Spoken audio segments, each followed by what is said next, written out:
Yeah. No. Married to who? Well, So she maybe should I'm be married. here. Huh? She should be here. We should have thought about it. Who she's married to who? Ricardo Bofill. Ricardo Sam? Bofill. She wasn't. Not married. Chabel Iglesias. Paulina Rubio as well. Really? Yeah. He used to Oh, They wait, were Ricardo- married. They were married, but Paulina But Rubio Ricardo was the girlfriend. Bofill's son. He took over the. Yeah. What's that? He actually. Yeah, no. Like it looks like back to. I know, back to where it was. He used to go out with Lulu de la Fayette. Huh? He used to go out with Lulu de la Fayette. The what?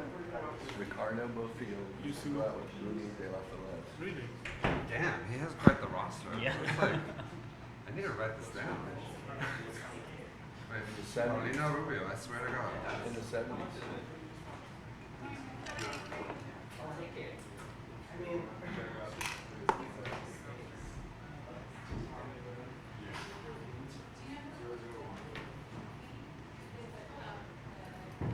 Yep.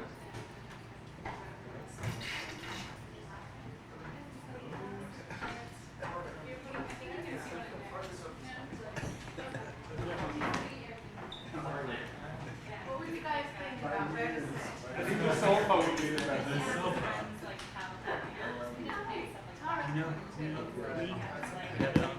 What? You know the guy that this apartment that does like the architectural plant thing? No. It's HUY. I'm doing a show with him next week. Would you like a glass of He did the VIP lounge behind my air. I hate champagne, so I brought some champagne. But this is him? No. This is his apartment out. So. Oh, this is his apartment. I know from that light.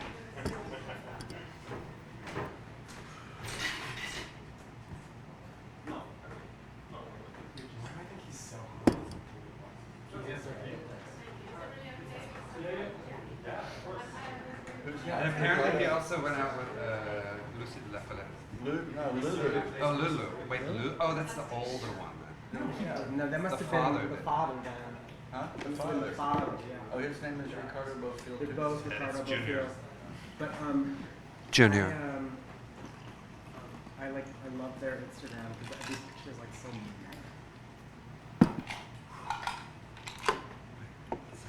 Paloma's missing. Oh, yeah. Picasso? He's always late. Who's who are you? Paloma. International Woman of That's Mystery. the only woman, except for the Oh, There are a few women. I have to wear Oh, what? what are these? because this is We being have to wear broadcast- headscarves. This is being broadcast next time, so. Is it too bright? Yeah, you It doesn't make, Really? it doesn't make a difference. Oh, you can't see anything with that. since the sunshine. Oh. You can see many people, but not this one. Well, maybe for just use that. Oh, she's stuck in. Stuck in the Bronx. We can start later. Right? The network's not gonna. No, it's the network. I mean, it's supposed to start right now, right? Yeah. Yeah, it's okay. Rise Wait, up. you couldn't. But you're gonna start it anyways? Yeah. Yeah, but then I will. But It's on. They're really good.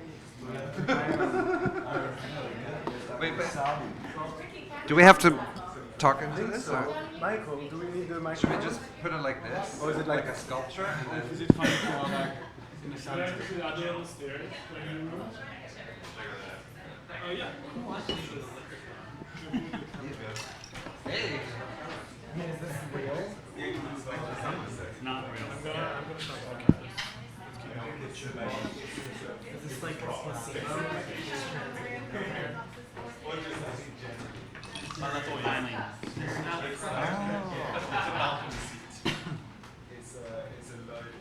Don't tell them. I'm so relaxed right now. Yeah. This is So nervous for you right now. the end of a connection. You know this guy? We're in his apartment. We're at his Oh yeah, yeah. Oh, and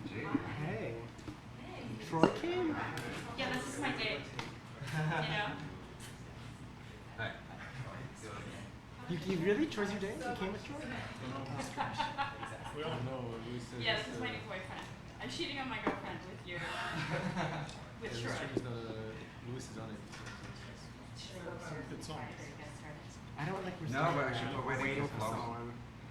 I love this cityscape of plants.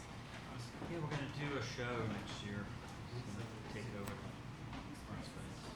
Maybe we should sit side by side. Jonathan shows that right. Too confusing. No, so you're not confused. Jonathan shows right. Yeah. I haven't seen it, but I like Okay, it. so it's last. These are $800. What? The little ones are $800. They're so cheap. And they're made. Yeah, his craft is really good.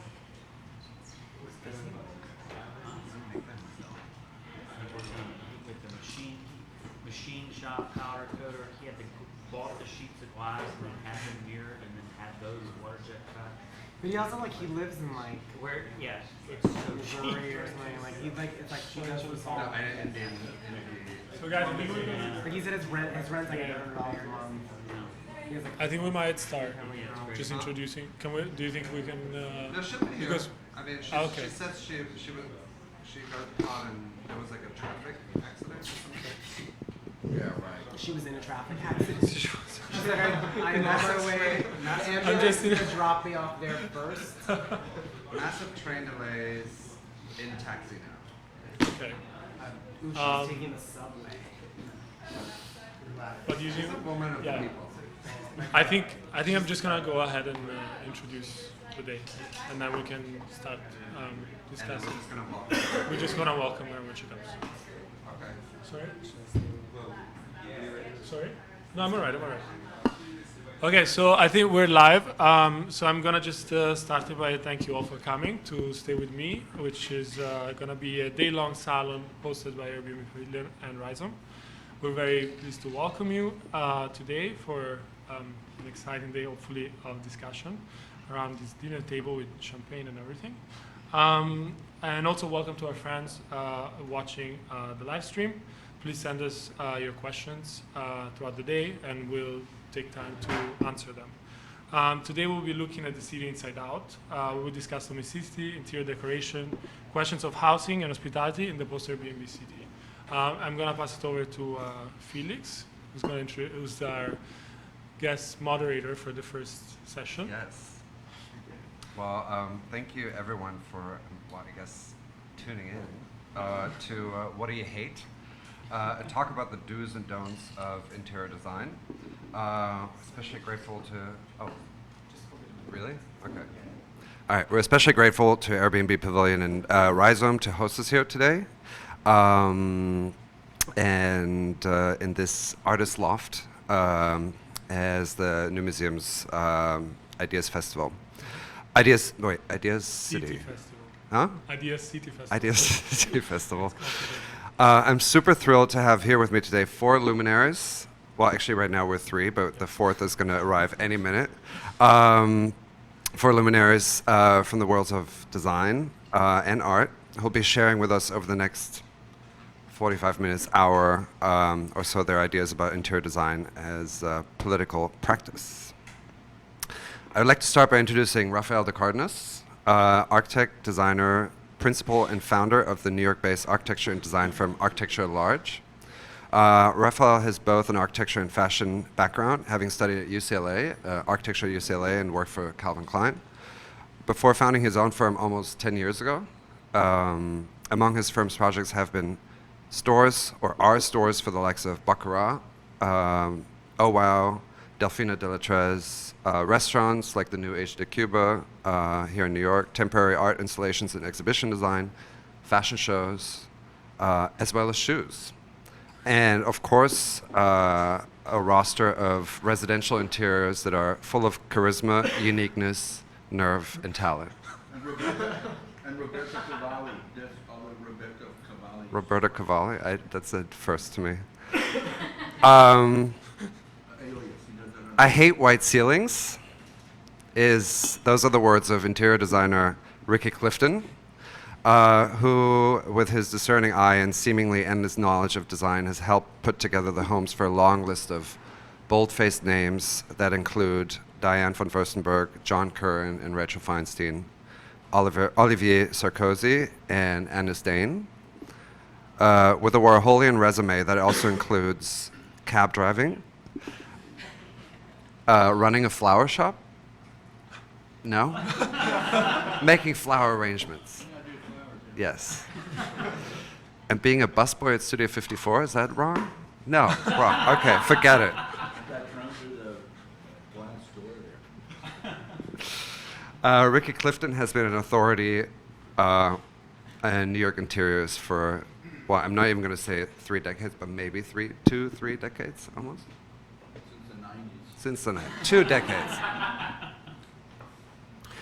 Patrick Parrish is the owner of Patrick Parrish Design Gallery, formerly Mondo Cane, on Lisbonard Street in Tribeca.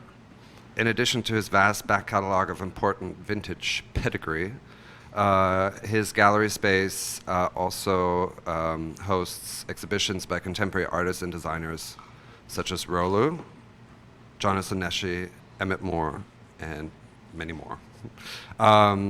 To many, he's also just as well known for his much loved and opinionated posts on his Instagram and blog, Mondo Blogo.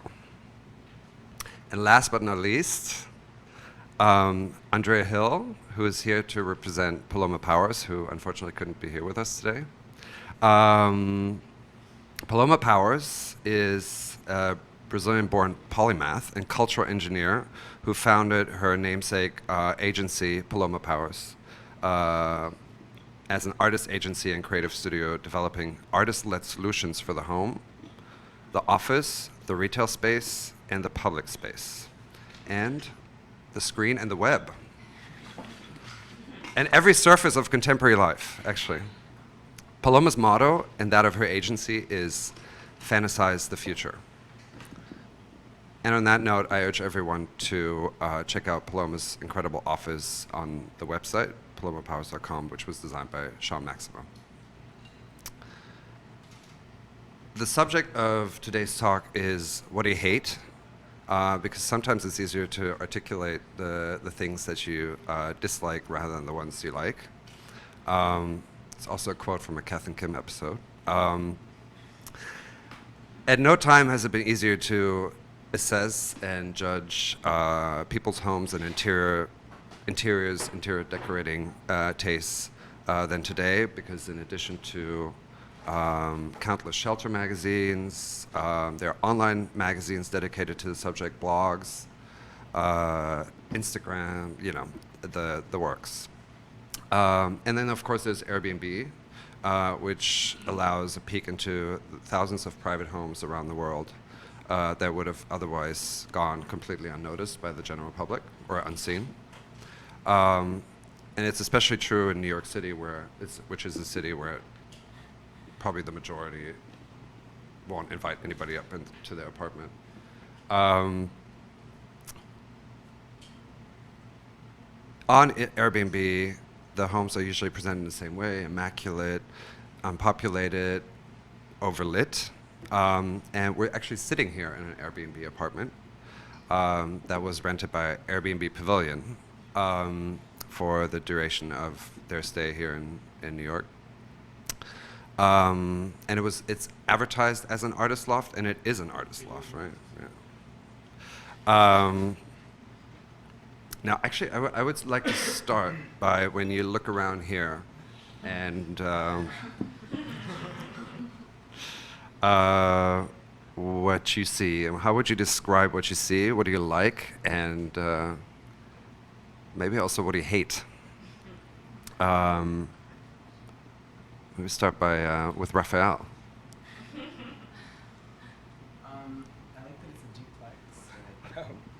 I like that it's a duplex. I like you. I like that you're here. I mean, I can't say that I overtly like so many things. I like this little wooden plant box in the back. Do you want me to make some sort of grander? Sure, yeah. Anything that comes to mind? I guess there's nothing like jumping out at me that I particularly like, except that I like that it has a high ceiling. Yeah, I like this wallpaper. I mean, I'm not seeing it, but I like it's a good You guys look backdrop for me. fantastic Yeah, against it. I didn't like it when I walked in, but everyone looked, it's very flattering. yeah. to- Yeah. We tested it last night and then we did it today. But I guess I like that it has a high ceiling, but I don't hate anything. I think it's quite neutral. You just disqualified yourself for this talk. You just disqualified yourself. For I'm this not a talk. big hater. Yeah. I'm not a big hater. But how would you? So this is. I mean, this was advertised as an artist loft. Is this? Would this be your idea of an artist loft? No, I don't think this is an artist loft. I mean, maybe it's a 2-floor space that an artist lives in, but that doesn't necessarily make it an artist loft. But I guess you can call anything. I mean, that's the sort of advantage and beauty of Airbnb, right? Like it really is up to sort of super vague interpretations of things. I'm sure some people come here and this is an artist loft, but for someone who sort of grew up in New York their whole life, this is not what I would think of as an artist loft. It's also very clean.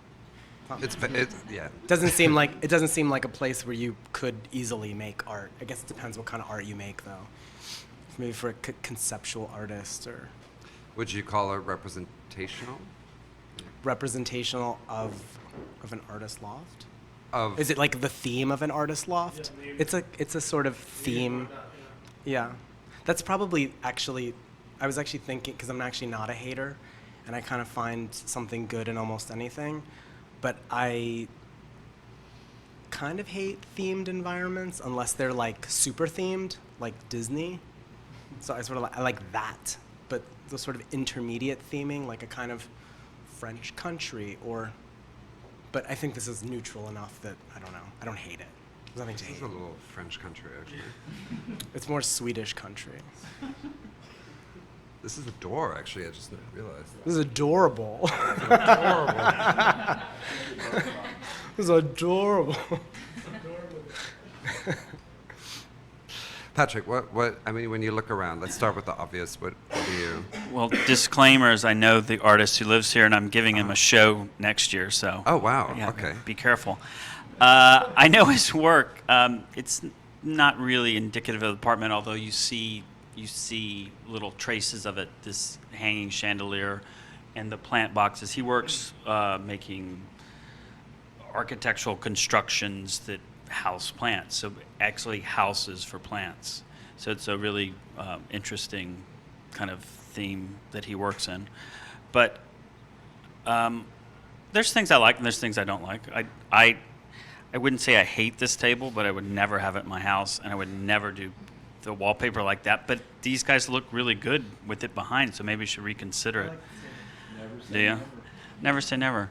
But you said something about not being a hater, and I think it's. I don't think I'm a hater either, but I have very strong opinions, and having very strong opinions is very different than hating things. I think it's very easy to hate and very difficult to have a strong opinion that you can back up. And people kind of they get those things confused, I think. Maybe. Andrea, I'm just going to do that Great. one round. First of all, Paloma sends her apologies for not being able to be here. She missed her connecting flight from Singapore, so I represent the New York side of her office, and I work for her. And I also know the artist who lives in this space. But I think I wanted to talk a little bit more about sort of good taste and bad taste, because I think it was Diana Vreeland who once said, bad taste is like a splash of paprika. We all need a little bit of it. It's no taste that I'm against. And then kind of an extension of that, I think Dave Hickey once said something that no taste is the residue of someone else's privilege, right? So when we're talking about what the do's and don'ts are, I don't know, this feels like a very, thoughtfully put together space that I think there are some nameable aspects of it. French country, adorable table, kind of this, marbleized, generic luxe wallpaper. And I think that's the thing that Paloma has some issues with, is when something becomes nameable or identifiable, it can become replicable and trend setting, and then it just sort of maybe loses its element of surprise. And I think that her ethos is very much about discovering what might be more speculative, what might be uncomfortable, what might be ugly. So I don't want to target anything specific in this space, but I feel like it's, it's what I expect from an Airbnb. Well, this is interesting because because you both know the owner or the person who lives here personally. Is it? But it's also a listing on Airbnb, and some of the criticism of such listings is that there's sort of there's a flatness and sort of flattening out taste level. Is this representational, or is there something? Has this been knowing the person who lives here, who owns this or who furnished this? Is this sort of tuned to? Is this staged? Is this to the Airbnb taste, or? Does he actually live here? I don't know that. I heard no. Kind of seems like no. I- Right. I heard no.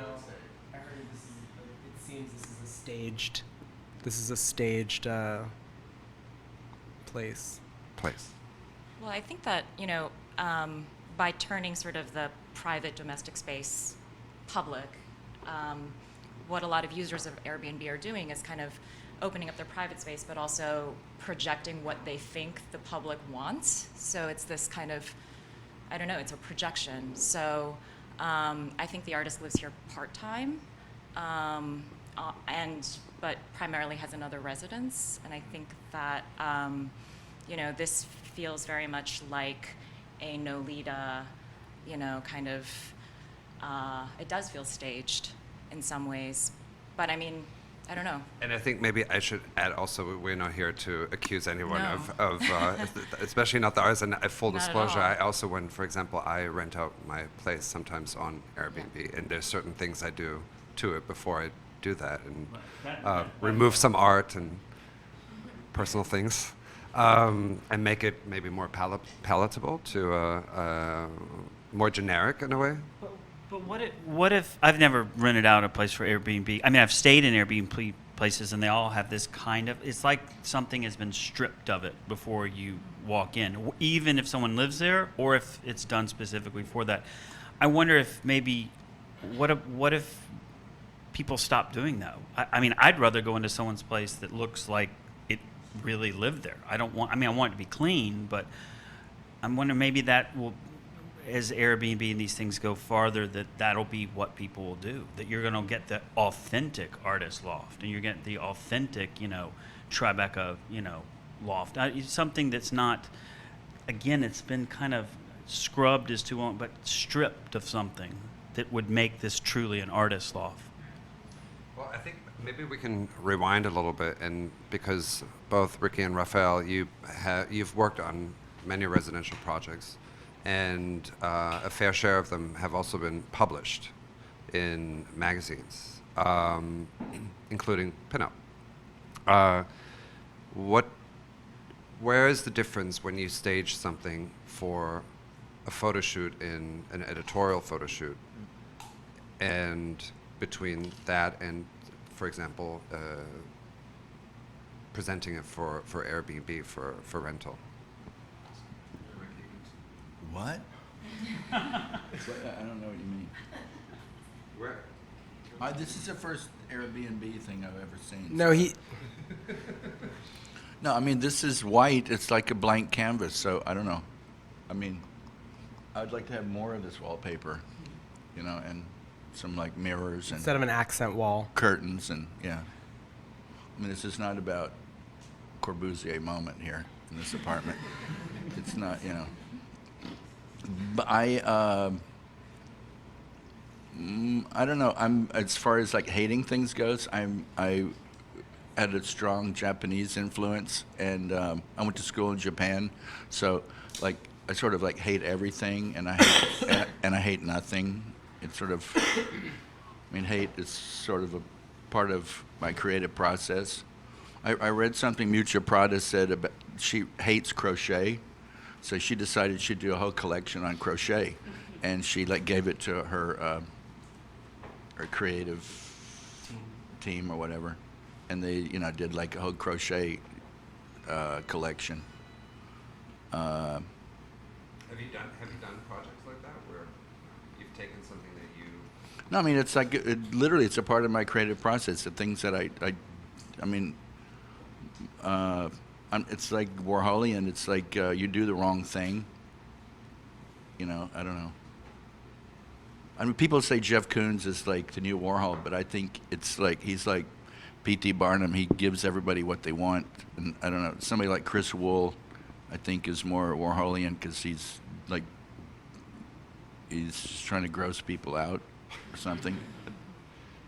Can you name an example on a project that you've worked on where you've done something that you've took elements that you personally hated or you never thought you would use?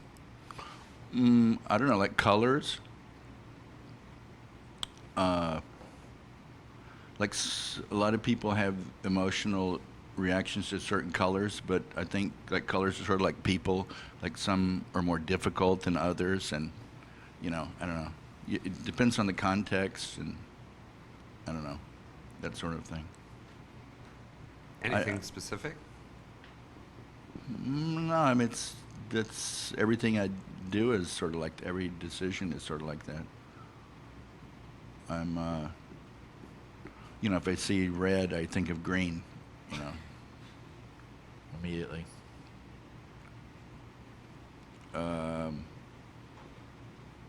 But I mean, this place here, I've never been to an Airbnb place, so I mean, to me, this is okay. I don't know. Rent it. What do you expect, sort of You thing? rent it for $700 a night or whatever an artist loft in Nolita on Airbnb goes for. Who's the expert? I think it's less. Just I thought it was like more like. It's a 2-bedroom in Nolita. I thought it was like $50. I don't think it's $50 either. Really? I think I've can we been share the misled. listing with the audience afterwards, in case they're interested in renting it? Yeah, for Yeah. I mean, it's definitely not cheap, but it's definitely not. I think it's 350. $350 for the record. Ricky, have you ever done something? You're telling things that are difficult and people that are difficult. Has there been a perfect storm of difficulty where you've done something that someone hated and you insisted on it and then they came to love it? No. No. I mean, people are that's like the worst situation when people are emotional and they're not intellectual. Like, for example, there's this Albert Olin painting in Valse, this restaurant, and when I saw it, I thought it was like disgusting. It was like shit with some mirrors and looks like somebody jerked off on it. It's like really like a diptych. It's in a restaurant, and I just thought it was like horrifying, and but now every time I'm in the neighborhood, I always go by and look at it because it's like one of my favorite paintings now. So I mean, people, I don't know, like the worst client is like an emotional person. Some of my best friends are like that. So I've had people paint over things that I did, which I don't know. Over those That's over a those whole nother- colored ceilings. Huh? Over those colored ceilings because you hate white ceilings.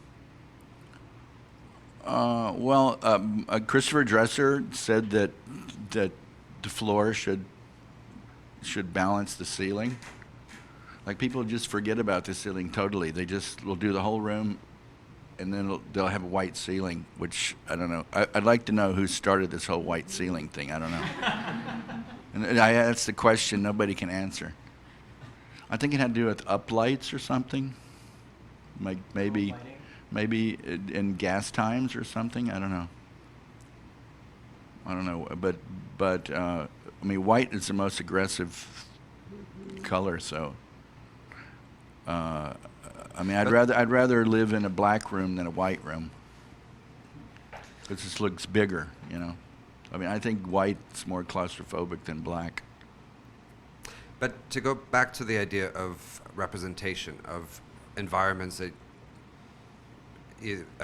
any of you actually here at this table worked on, and when they're being photographed, especially for publication, what is the process of getting it ready for the photograph? Oh, you get the photographer drunk? Yeah. Well, you choose the photographer. Eric Bowman, when he came to do the Curran House, I had a glass of Perrier. This is like at 9 o'clock in the morning. I had a glass of Perrier with ice, and I asked him if he wanted some vodka, and he like believed me.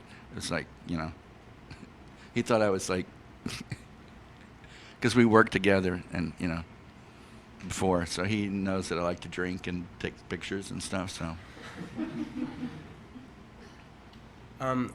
We just for specifically an answer to your question, we've never disclosed the identity of any published residential project, which lowers the stakes for the client. They're usually not even there. Like they basically don't care. We're sort of doing it. And I would say that we kind of strip their identity from it, largely because Specifically for the shoot, but largely because we have to. Because there can't be any pictures or anything that like suggests who they are, but also because we kind of want it to be like the fantasy or our taste, or kind of like, you know, we also move things around that are part of maybe not the way that person might actually live, but we sort of, you know, prefer it. I just thought of something I hate. You? Yeah, just real quick. I hate no. What I hate is when you see and you'll see this a lot in Architectural Digest. You'll see this great shot and that great. I hate Architectural Digest. Yeah, I know. Me too. But you'll see that great shot and that great table, and you're like, wow, that table's amazing. And then it's in the next shot in another room. And you go, that's a one-of-a-kind table. Why did they move it? And then it's a third time. I'm like, who is the photo editor? And why? There's a big rule against that. So I don't know. You can see it all the time. Using bad photography. Yeah. Even recently we're like, can we just move that table? And the photographer was like, no. Yeah. So that's what I hate. Okay. I love that.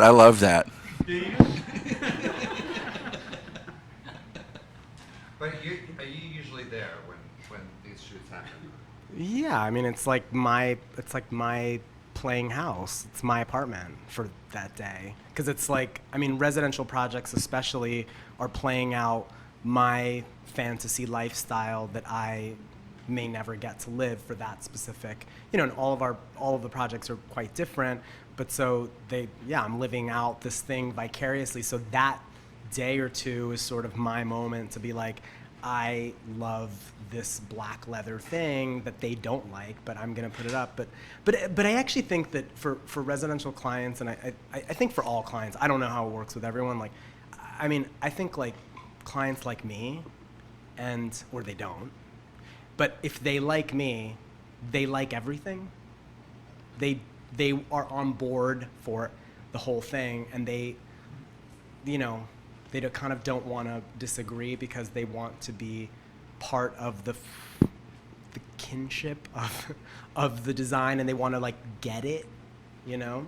So I would say that that's kind of typical for our clients. So we don't necessarily have like much of a, but yeah, like I want to see pictures of their kids and stuff, so I take those out. But would you say that when you're designing for a residential project, you're also, as you said, like designing also like a lifestyle, and in a way like, would you call that in a way like staging, or like I mean, because that's my apartment too. Like I mean, don't actually live the life that my apartment suggests, but I have this kind of crazy bar card, and you know, I'm like I do. I get home and I loosen my tie, but I don't do that.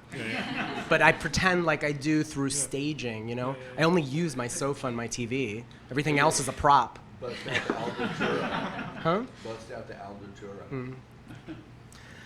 Well, sometimes to a point where, you know, there was recently a project published in, I think it was in Architectural Digest, where people actually thought it was your home.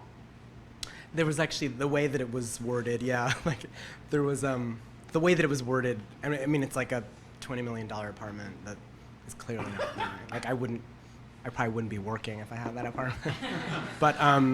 But yeah, the way it was worded, like people were like, "Dude, your apartment is like banging." And I just like let it go for a moment. I was like, "Thanks, thanks." Well, we talked about fantasy, and the motto of Paloma Powers is "Fantasize the future." The approach of the agency is, well, it's interiors, but maybe actually you can explain a little bit because it's not a classic interior design Sure. agency. So Paloma Powers really originated from this idea that artists are some of the most innovative problem solvers, and that they are able to work very collaboratively as creative hybrids across industries. So I think in the current art world today, and thinking about sort of this idea of turning, our conversation, turning the inside to the outside, and then I think Paloma Powers is trying to turn the inside or art world to the outside as well. Really trying to give artists a broader audience, dream clients, ways of getting paid that are outside of selling artwork. So we are not in the business of art sales, but we're in the business of job creation. And, hopefully, finding, I think this idea of interior space and homes and retail spaces, but also screens and other ways of thinking about surfaces and spaces. Paloma likes to say, when everything becomes a screen, what do you want to see, right? So, and I think artists are central to figuring out what that question is. So what we do is we consult directly with clients. I think that there's oftentimes this sense that, art shouldn't be mixed with commercial clients in a certain way, or if it is, maybe it's not art. There's been this sort of ick factor associated with bad art collaborations, like art cars and shoes designed by artists and other ways that feel easy and, again, nameable. But I think what the agency is trying to do is to consult with clients and really elevate the bar for what is possible. So if there's another word that kind of, I think, captures our ethos, we are brand ambivalent, right? So we don't have a positive or negative attitude towards brands and companies, but we want to have agency in shaping how they approach artists. So I think that's the important distinction. We're not a project. I think as a project, as an art project, you can only discuss some of the issues surrounding these topics, which are very important, but we are actually a business. We're an LLC registered in the state of New York. We have employees, we have artists that we work with, we work on commission models, we have real clients. And just what artists? So we're working with Sean Maximo, who designed Paloma's office. We're working with an amazing artist named Tia Bauman, who is based in Asia and is spearheading an augmented reality beauty accessory. We are working with Carrie Altman, who is an amazing sort of creative director, art director, video maker, post-internet artist. We're working a bit with Amalia Ullman as well. We just helped assistant produce her new film, which is premiering in the Netherlands, actually about domesticity. We're also working with Jonathan Turner, Asger Carlson. We have a number of artists we're connected with globally. But also, on the other side, we actually did a real project with Airbnb Corporate, yes. Right? So Not Airbnb Pavilion, Airbnb Corporate, right? So they came You to. don't work with like blue chip artists. We don't, because we could, and I think that that's. Rothko. Well.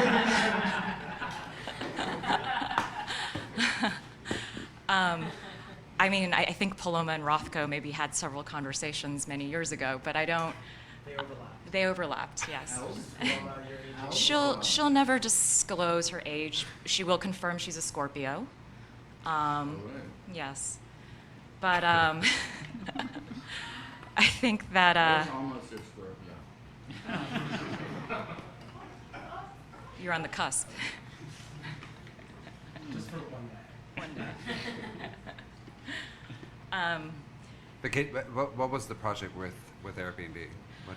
Well, it was in Hong Kong, right? It was for art. yeah, exactly. Oh, yeah. So Airbnb corporate, they're actually very inspired by their user base. So they would look at a listing like this one that we're in and say, really study who is renting it, who is the person behind it, and they've actually gathered a lot of material, that really, I think, also promotes the artists and creative community using their site.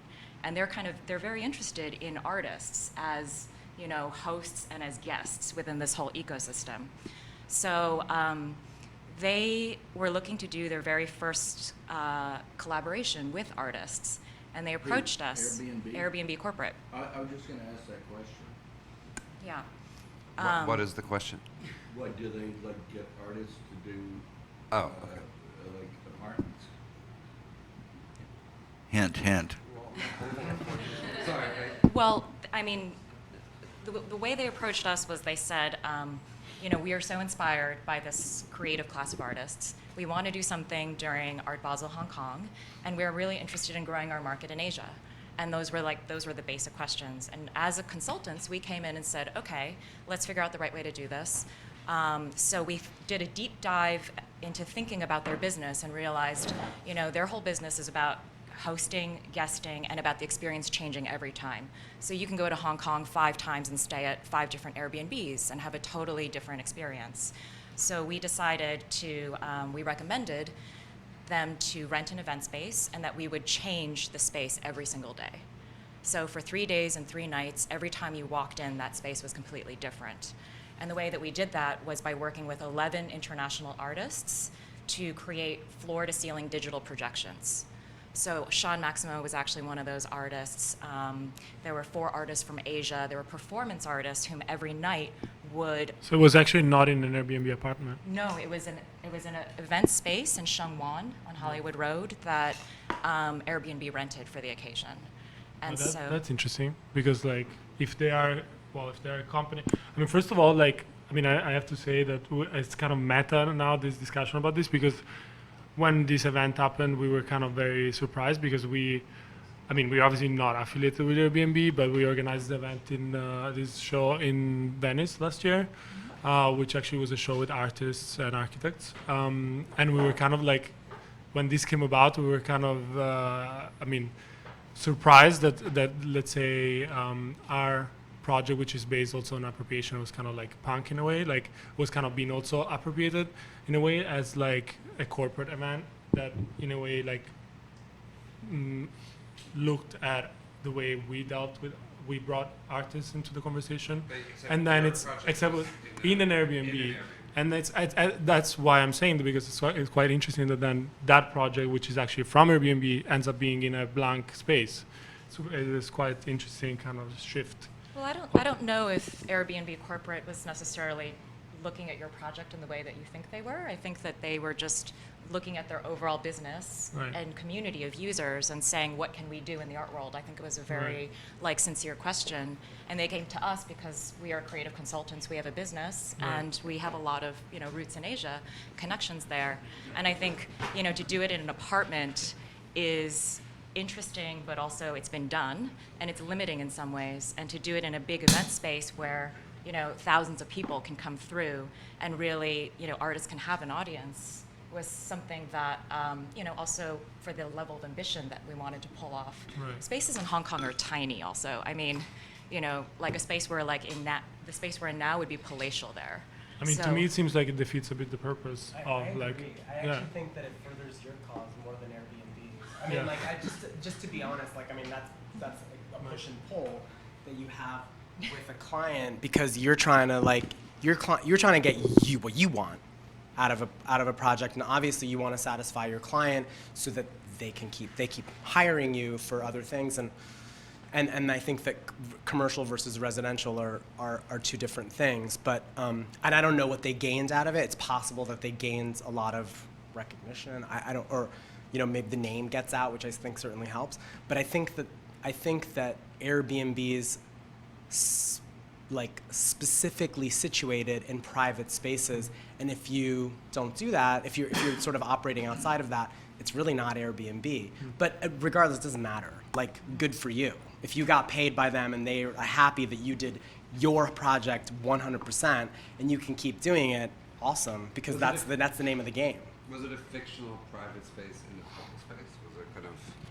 Well, I mean, there was a conceptual sleepover that actually happened in the space. So Amalia Ullman orchestrated, this 12 hours with hand-selected audience members in an entire environment that was video projected with a series of, it was scripted, and so different things would happen throughout the night. So I mean, it was simulations and projections again of what would happen in a domestic private space. I mean, I don't know if it really matters that much. Whether, in my opinion, I'm not sure it matters whether it's an actual living space or not. I mean, a lot of people rent out Airbnbs that they may or may not live in. It may be listed as a domestic space, but may not actually be. People are renting out castles. Yeah, but that's kind You know what I of mean? against It's the- just like, it's a space is a space, So, I mean, there's a big difference between a castle that no one lives in and a conference and an exhibition hall. The shop front as well, actually. It was on the street, right? It was actually a shop. it was an event space.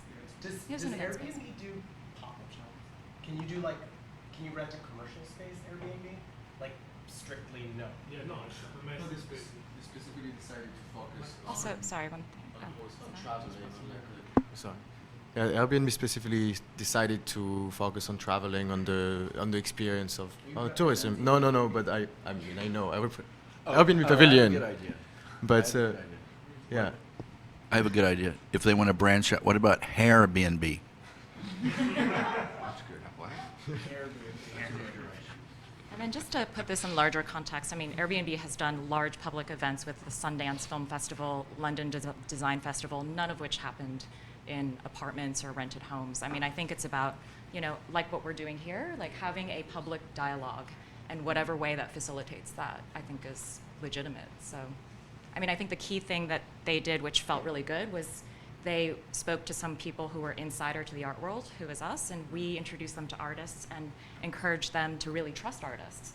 So this event was completely creative directed, driven by what artists, imagined for Airbnb, which I think is ultimately the goal, right? The more, if you trust an artist and you give them full control, the results can be anything.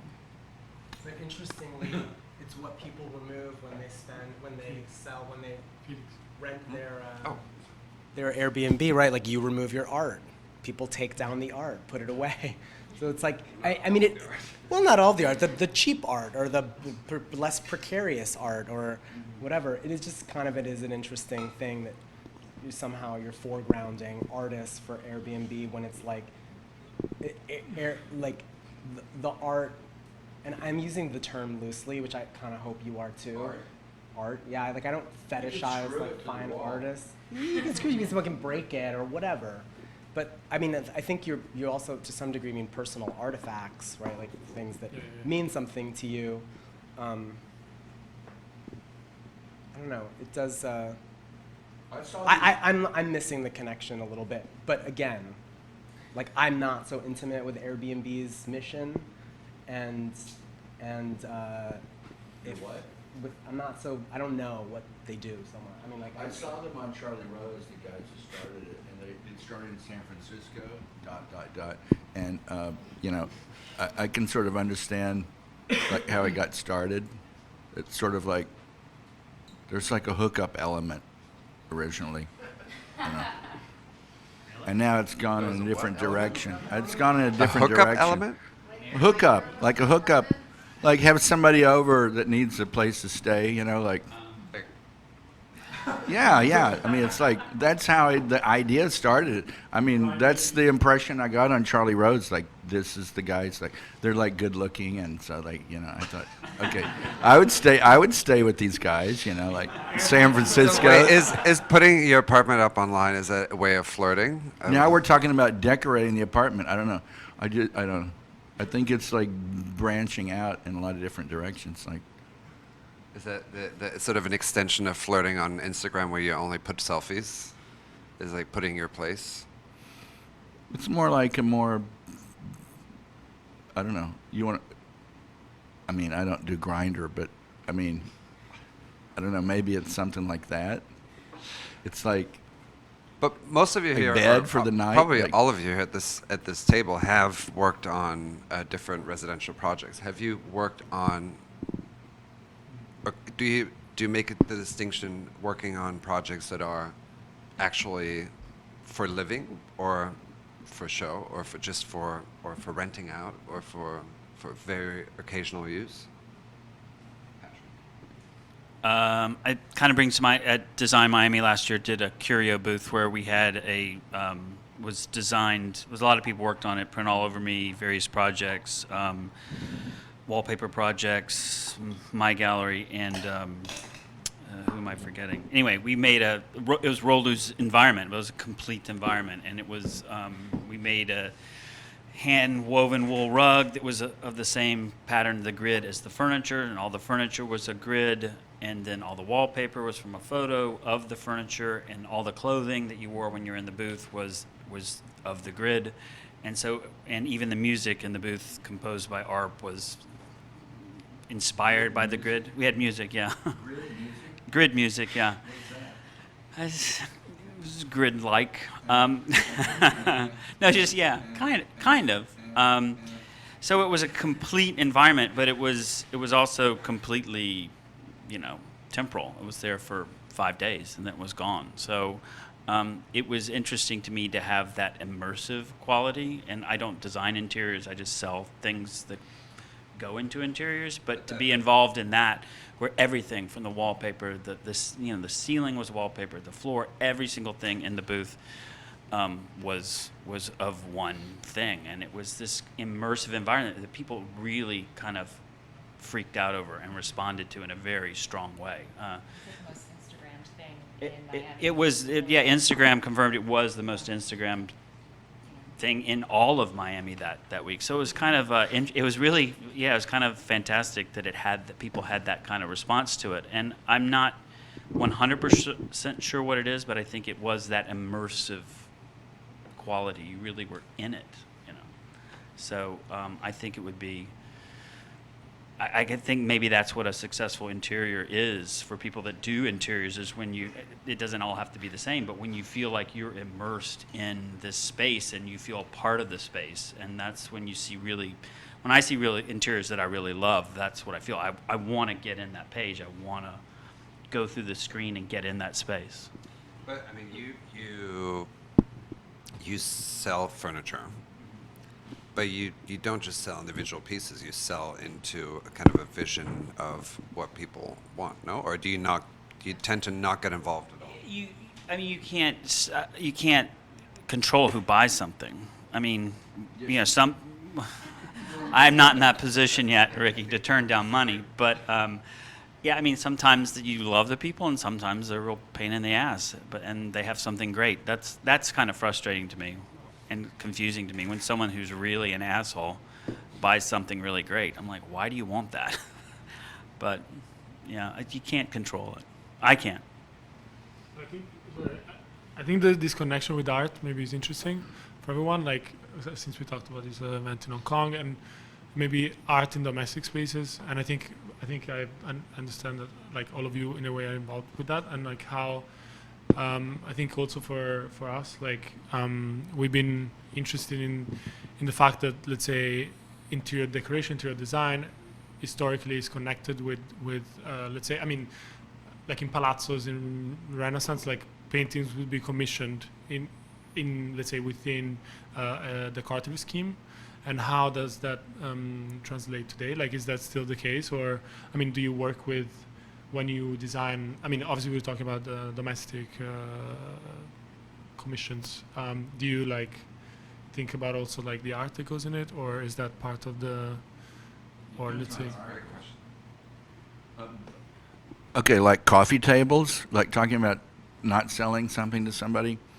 I had like a really 19th century coffee table, which was an occasional table. If you think about the word coffee table, it was something that you served coffee on. It wasn't a part of the room, just an occasional table.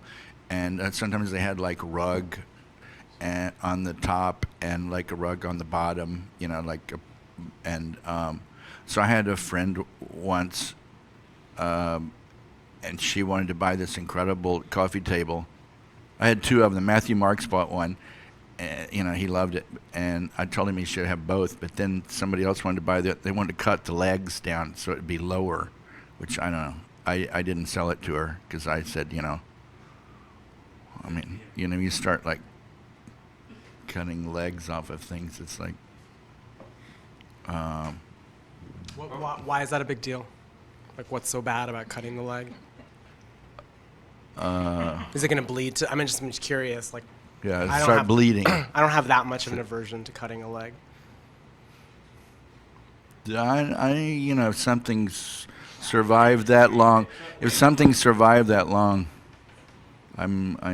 Yeah, I agree with Ricky. But if I It came doesn't over, know, if but I she snuck was- it, if she you, was gonna if you put it- rented your house at Airbnb, and I went over there and I said, "Oh, these Panton chairs for IKEA that I know you really like," I'm like, "They're too high," and you came back and I'd lowered them 8 inches, you wouldn't be upset?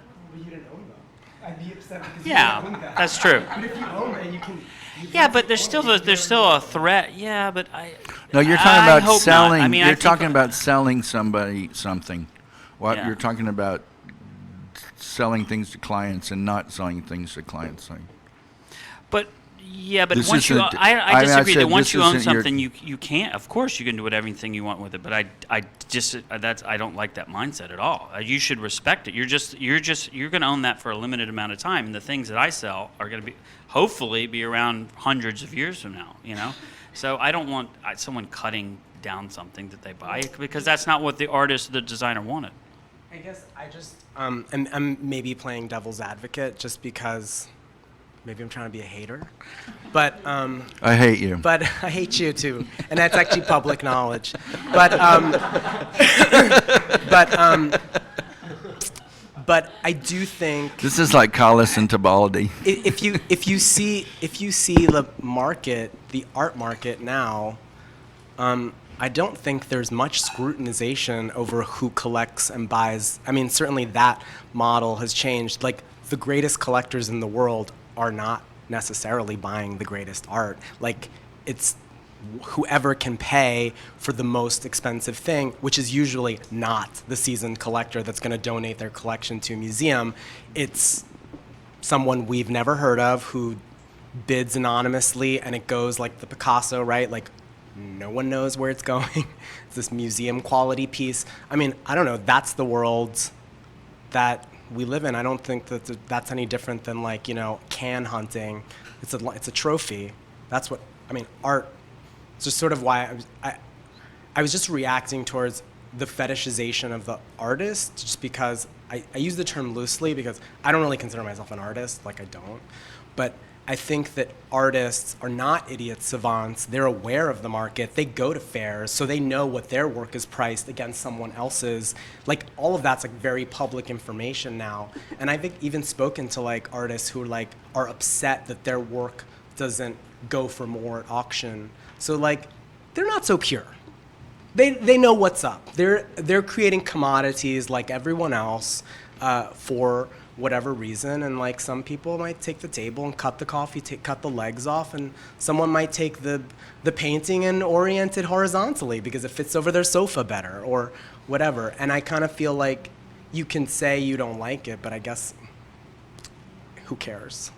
I'm not like being a dick. I just kind of like, once it's not yours, it's not yours, and like the world owns it. There's who's this? Who's the Mary Frank? It's Mary Frank. The artist who did the diaper. If I remember, I had this. There's an artist who did this thing with diapers. She's actually really famous, and it's embarrassing that I don't know her name. I think it's Mary Frank. It's not her name, right? She teaches at UCLA. Marina Abramovich? No. She was a teacher of mine, and she actually said when Mary Kelly. Thank you. Mary Kelly would not let the artist in crits, the person who made the work, could not speak or answer any questions in a crit because she said it doesn't belong to you anymore. Like, it's not yours. Right. Like, now it just belongs to the world. But I agree with that. And in crits, I wouldn't show up to my crits. For my thesis, I had a stand-in come in and, was there for me. So I agree with that. But what I was referring to is cutting off the legs of a table, an 18th century table, is like. I'm not selling it to somebody that No, wants but to now come we've to it. changed, and now we're talking about cutting off the legs of the table. That's what I'm reacting to, is because no one would buy a Warhol and then go, I need a little more yellow in there. I'm going to siltrine a little more yellow. But people don't have a problem with cutting down the legs of a table. They don't. My parents cut down. My grandmother had these beautiful radio cabinets, and they cut the legs off. I just think it's so Martin Boss, disrespectful. Martin Boss. Yeah, but he's creating something else. I'm saying when you're just cutting something just for functionality, your functionality at that time. Museums would give him a part of their collection to burn because they wanted to have some contemporary things done. But there was all mass-produced stuff that he was burning, and he was creating something. But you then wouldn't take the Martin Boss, Thonet chair and cut the legs down so it fit your table. Didn't Armand burn like a Stradivarius violin? He and encapsulated. put it in a- He encapsulated. It probably is a fake one, but my point is, I think design doesn't get as much respect as art. Again, you wouldn't mess with the Rothko. I need a little more purple. But you're like, oh, that Eames chair, I'm just going to cut those legs down to suit myself. I think that's Well, that's I a mean, little- but also buying one Rothko over another is kind of saying I want that one to go with my sofa. I don't know that it's that different. And I don't know this for a fact, but I think that the new kind of anonymous collector who we don't know who that person is, I think they might add a little yellow. Yeah. I think they might just screen print a little yellow over their Rothko because they want it to go more, because they don't, like, they're printing it. It is a completely abstract thing. It has no value because there's so much of it, Andrea, as an agency that facilitates these kind of artists' products as commodity, how do you? Because you're right there you're the hinge between the client. Right. I mean, well, I think it's interesting because Raphael, you said something earlier that when your clients, when they choose to work with you, it's because they like you, and then with that they accept your total vision and everything that comes with you, hopefully, right? So I think we are in this age where, the personality of the artist, the architect, the designer, is a part of, the work in certain ways. I mean, personalities are visible and expressed more today than ever before. And I think that, ultimately, I think that, as someone who works with clients and with artists, there is a certain level of protection I feel about artists, that their vision needs to be respected, they need to be given control, they need to, be able to have control how things are documented all the way through to the end. But, they also have to accept certain conditions of working in this way. So it's not just like you can do whatever you want and there are no ground rules and someone can destroy your work or use it to they can just use it in any way they want. So I think there has to be like a reasonable understanding on both sides. For example, we're speaking with a client who is representing an entire city in China.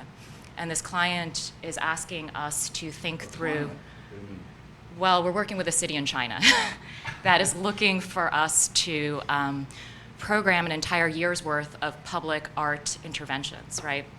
And that's an incredible project for certain artists. One of the projects is, can you find an artist who can fill our entire city and go absolutely crazy with Christmas lights?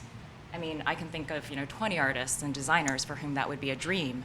But with that project come certain conditions, right? You can't do any profanity, you can't do anything. Christmas lights. Like all year long?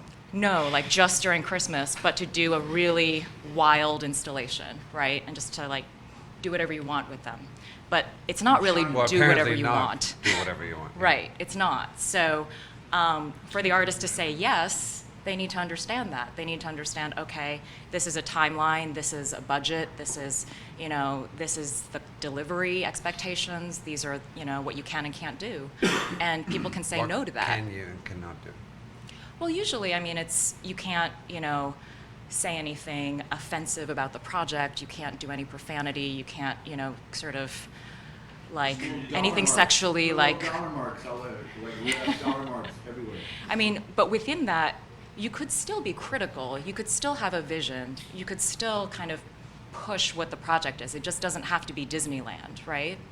So, I mean, I think there are ways to navigate this carefully. And the same thing reads differently for different people, too. Sure. So, like, you can critique something for, it can be a critique for some and not for others, but it can be embedded in the same language. Or Actually, I'm wondering, is there a rule, is there a rule in Airbnb of things that certain conditions that your apartment must have or cannot have, or is it just? But Does anybody know here? Airbnb started off with an extra room, and then it like turned into an apartment. It started off as like a spare room. Yeah, but is there, for example, profanity or anything sexually explicit? In your apartment. That's how it started off. And then people started like renting their apartments out. You know. Do you know? I mean, once I was we stayed once in Venice. We stayed in an apartment that was kind of like a gay playboy mansion, basically like a huge thing with like kind of Gay playboy. yeah, like with like a really big, amazing Venetian palazzo thing, but it was filled with like images of naked men.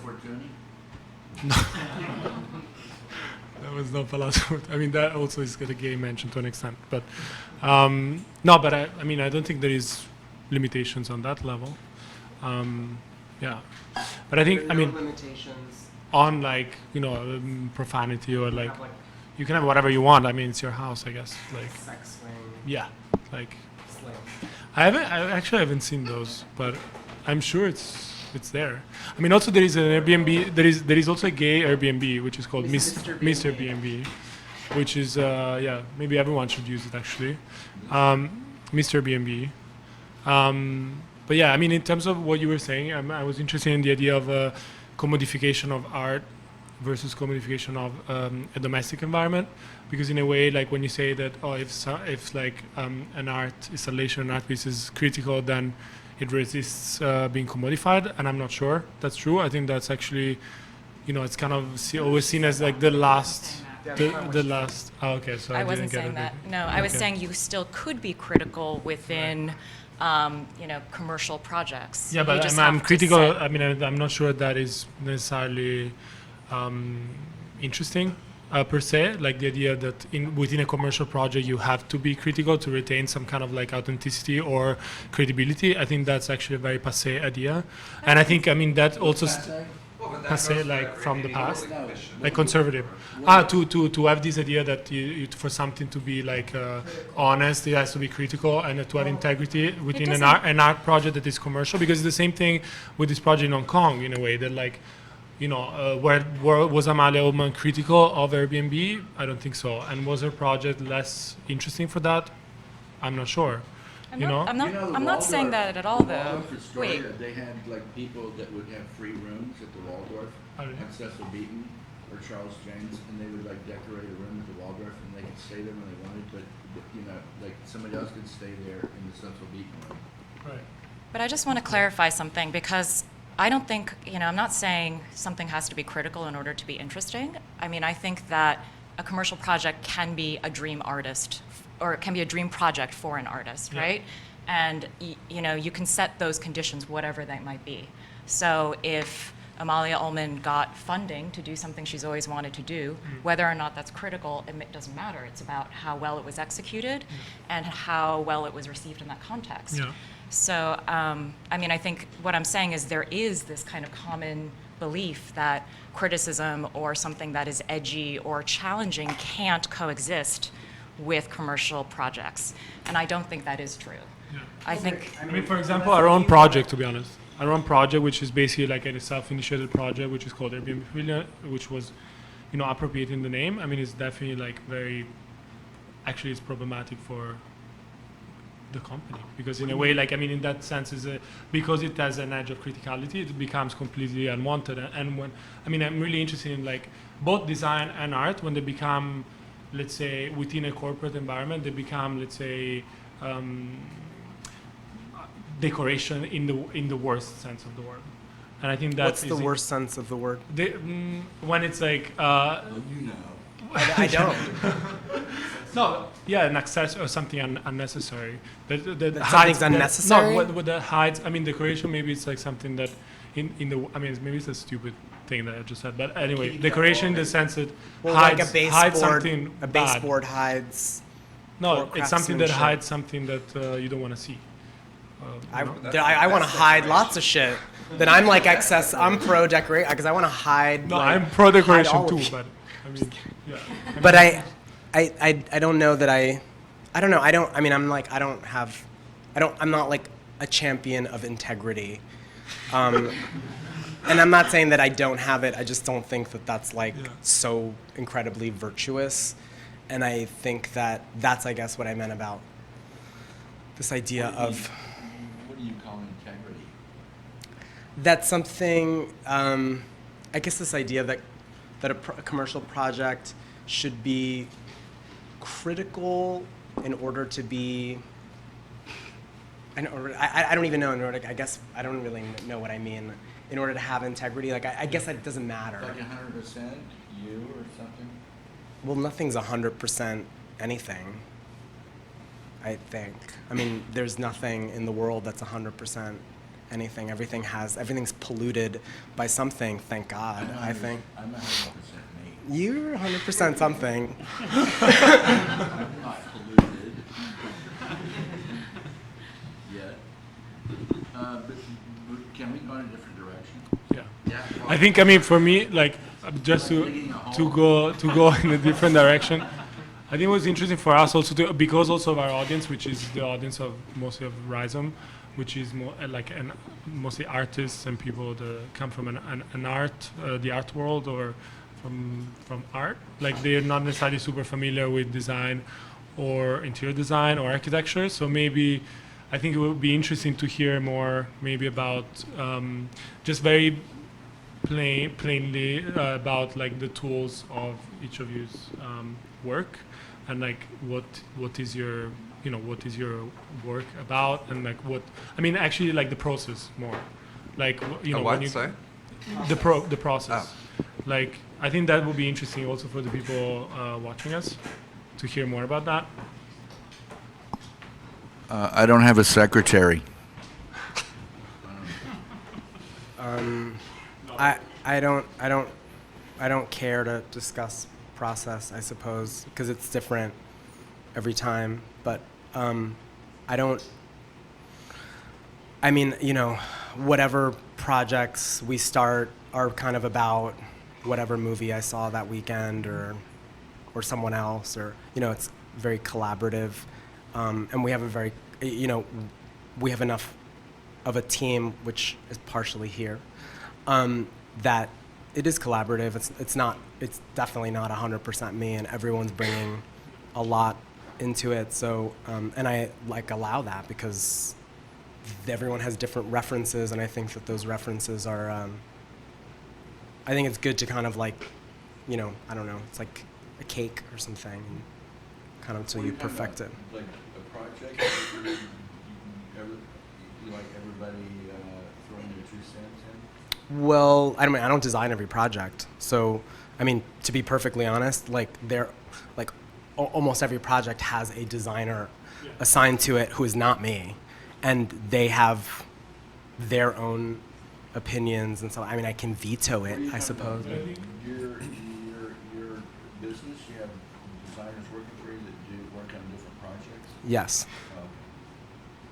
Maybe it's interesting, like also related to Airbnb, like the relationship also with the client, which we talked briefly about before. Yeah, like I mean, because for a residential project, when you're working with a client who's gonna live in the space, I think there is another layer in designing maybe that is more like or in settling design, like another layer that is more. Almost like being a psychologist. I mean, this is kind of the banal thing that people say, but I think maybe hearing it from you would be interesting. Yeah, I think there's a sort of a psychological process in sort of settling individual pieces like Patrick does to clients, or working with corporate entities and trying to marry the different interests between artists and these entities. And then, like Raphael and well, Ricky said, well, he's not working with the secretary, which is I think speaks for the very personal. No, he's got a business, and I'm just me. I mean, that's why I say I'm an artist. I'm not really a decorator unless somebody from the art world, you know, if I want to scare somebody, I'll say I'm a decorator. You know, like in the art world, it's like saying you're a hairdresser or something. So it's like kind of scary, like you know. Well, anyway, but I think this is. I think we're running out of time, but this was a really interesting. I think we found some things. Going for hours. I think there's people waiting in the wings for the next talk. Maybe before we let the next round go on air, if there's any questions anybody would like to ask, chime in the conversation. What's your favorite color?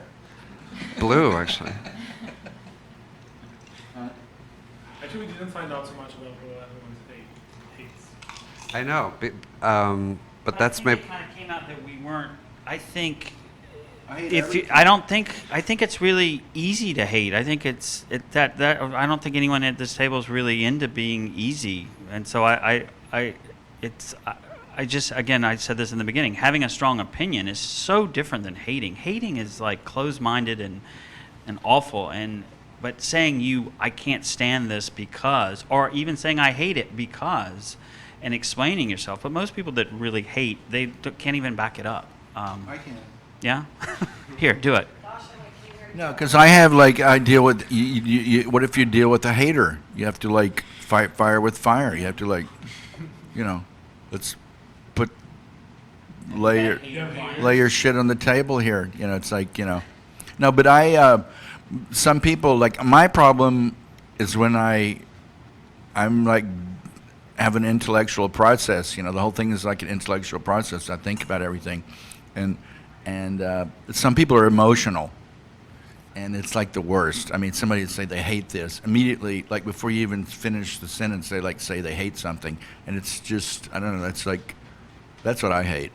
That's probably what I hate the most, is like somebody that's just emotional and they're not intellectual. I don't know. Because if you have a problem, you can intellectualize it and like turn it into like plus. But if somebody's emotional, that's like a disaster. I totally agree with you, Ricky. I mean, I feel like hating and trolling and negging, these are all it's signs of laziness. It's signs of like just, it's conversation non-starters, even though it's a great premise for us to begin a conversation because we're sort of post-hate.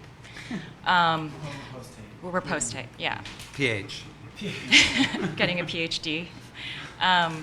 But I mean, thinking about what I love and what is a process. I mean, I think that maybe it's not hating, but it's dreaming. Like, I think that, Paloma spends a lot of time speculating about design and what might exist and what could artists do. And it's this world of, what if artists designed playgrounds that influenced how children and the next generation learns and plays? Or what if there was a SoulCycle fitness center that had, kind of virtual reality screens? And what kind of content could artists create for that? I mean, what if we could create, everyone hates art fairs, but, at an art fair VIP lounge, why couldn't we have an artist designer collaborated foot massage spa? I mean, that would be amazing. I mean, this is how we think. This is our process. Well, it was a very, very, we want to see it done a lot deeper, right? Yeah. Yes. Actually more like you guys a few minutes ago were talking about the incident of the chairs, the table, and you didn't want to sell the table to the person who was going to cut the legs off. And it brought up a lot of issues that I think remarked on, brought up things from all of your different personalities and positions in terms of what you do professionally. And I thought of an example in my own life that I'd be really curious how you would have handled. I was a gallery director at the time, and I was working with a photographer who's now very famous and very successful, but at the time was simply influential, and it was really hard to sell his work. And so one day I had, what's that? He is a pioneer of abstract photography after 1975. So, yeah. Well, I would tell you his name, except for where this story is going. So one day I had an art advisor come in with her client, who was one of the Real Housewives of New York City. And they looked at this artist's work and asked me for a few minutes alone. I said, sure. They leave. Having made this big sales presentation that was about the history of the artist's work and blah, blah, blah, and intention and whatever, I walk away, give them a couple of minutes, I come back, and they said, would you ask this artist if we can change the frame and if we can hang it horizontally? And so I said, well, I know for a fact, because he's actually very adamant, that you can't do either of those things, that the frame is designed by him and this piece is a vertical piece. Well, at least they asked. Yes, they asked. But a couple of years go by, and I'm homesick late at night and happen to have like a night of free Bravo, and Real Housewives is on, and I see the photo in this lady's home, and they kept the frame. But they hung it horizontally. Correct. They do it all the time. So Maybe they had low ceiling. my question is, what you had said that you didn't want to sell somebody that table because they were not caring for the artist, but my artist needed that money. They needed to make that sale. And then what do I do after it's on TV and the work is hung the wrong way? Nobody saw the painting. I mean, you know. Yeah, but they hung it the wrong way. How is, and the artist was emphatic that it gets, Abstract? yes. Well, yeah. But who makes that rule? They Yeah. put hangers both directions. Correct, but he was emphatic that the work was vertical and not horizontal. So how do you make the rule? Who decides whether it's the legs or the orientation? Like if Raphael's being like saying equally, I do it all the time, but you're saying it's not okay to cut off the legs, but it is okay to turn something on its side. But see, wait. But if you cut off the legs, you can't fix the legs. If you hang the painting horizontally, once they sell that painting, which they will because they'll be on to something else, the new owner will hang it the right way, whereas the table is fucked forever. So I think the painting will be okay. The photograph will be okay. Okay. Any more questions about hating or? Otherwise, I urge everyone in the. Oh, okay. We need to give you the mic. That's how we get it. Sorry. This is a terrible question, but I like the idea earlier of the most Instagrammed photo at a certain event, and the idea that Instagram would give out like an award, like a sort of golden Polaroid camera or something. What do you hate on Instagram? Oh God. This is gonna devolve Are very you ready? quickly. I wish I should get sunsets, pictures of food, pictures of cats, pictures of babies that I don't know, pictures out of an airline, selfies, pictures of dogs. It's got it all. Airline, food. I think that's it. Yeah. Food. Especially out of an airplane window. Why? I mean, it's just like it's and that in the sunset. I think that's interesting. Really? I don't. Depends on what you're looking at, like clouds. Clouds are good. Clouds are good. Oh, grandma's good. Grandma's good. Your hot girlfriend, bad. Your hot boyfriend, bad. But grandma, good. But that's just me. And no food. Okay. Well, I invite everybody to love or hate every panelist's Instagram here. This is Mondo Blago for Patrick Parrish, Paloma Powers for Paloma Powers, Architecture at Large for Raphael de Cardenas, Architecture at Large, and Mr. Ricky Clifton for Mr. Ricky Clifton. And of course, Airbnb Pavilion for... All right, well, thank you very much, everyone.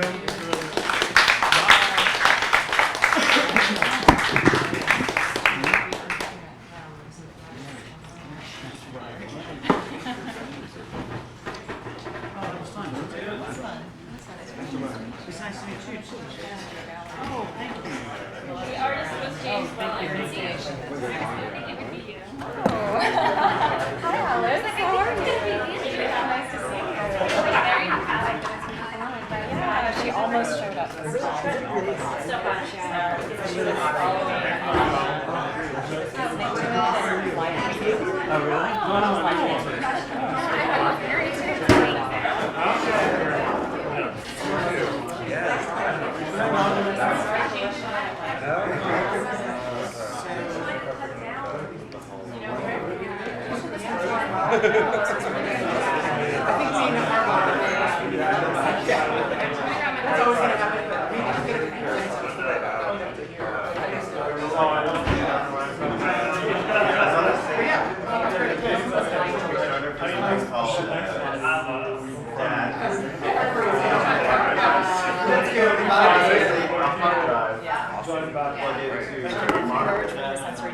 So we should have a meeting. I'm probably doing amazing.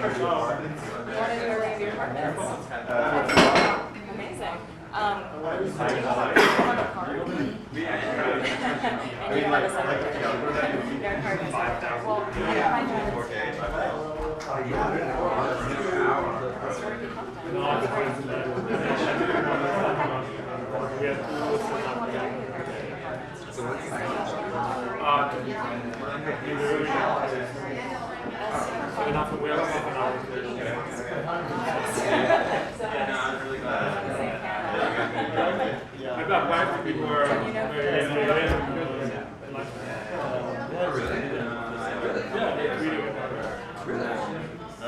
actually there was a professor who was there in the class. I couldn't tell, just like, Yes, and he was like, oh, we should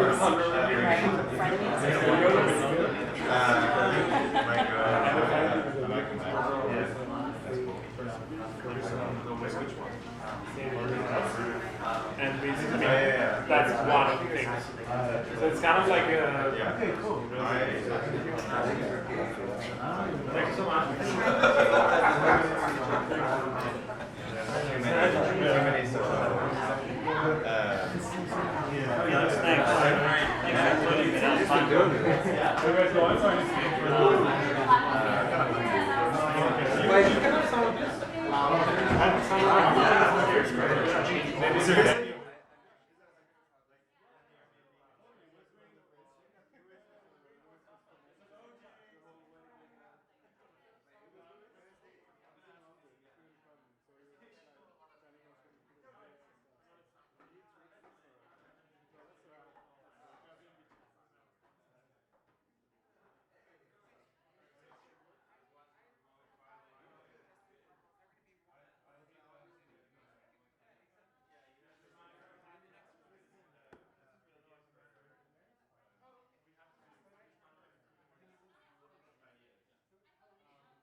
with FEMA being founded in the 70s, the federal So until the 70s, you So don't have until to- then, it was basically like the responsibility of individual states, and basically kind of delivered on an ad hoc basis. Good afternoon, everybody. Gentlemen. So we have two mics, or how does it work? Yes, I'll walk you through this, Can we but pass them around? yes, just for the benefit of our live stream audience, my name is Michael Connor.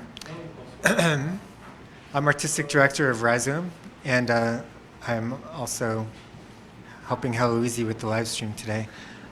This is the second session in our salon as part of Ideas City, Stay With Me, which has been organized by Airbnb Pavilion. Before we get started, I just wanted to say a couple of words of introduction on behalf of Rhizome and the New Museum, organizers of the Ideas City Festival, which is happening all around this neighborhood today, and it's been happening up at the Cooper Great Hall on Thursday and yesterday, with lots of projects and events exploring the theme of the invisible city.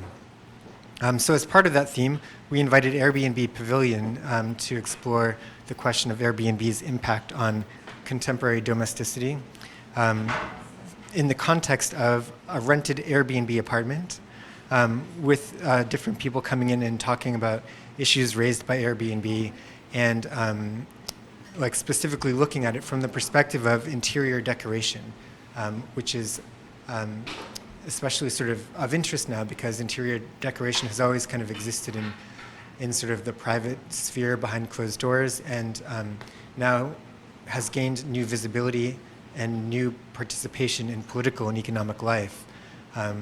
And so now interior decoration has this possibility of becoming a kind of critical design practice in a new way.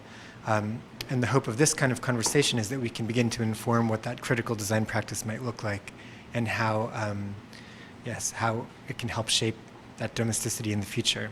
Our prior panel looked at very squarely at decoration in the context of Airbnb, and I'm going to hand it over in just a moment to Alessandro Bava of Airbnb Pavilion to introduce this panel, but first to say a couple of words wrapping up what we just did there. Or actually, Fabrizio will be doing that. Pardon me. Okay, so just to wrap up, in the morning session, we co-hosted a panel with Felix Burichter from Pinup Magazine.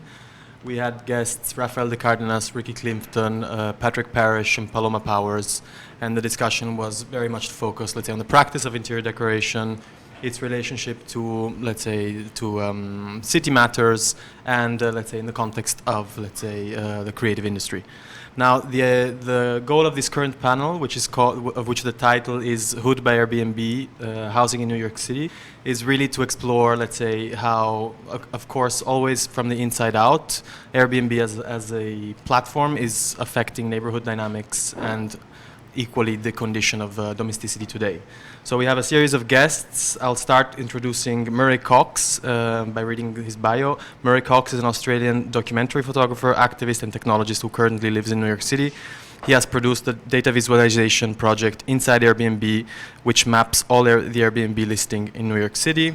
Then we have Chris Glazek, which is a writer who has contributed to Artforum, The New Yorker, ArtNet, amongst other publications. He was previously working for N+1 and is now executive director at Genius.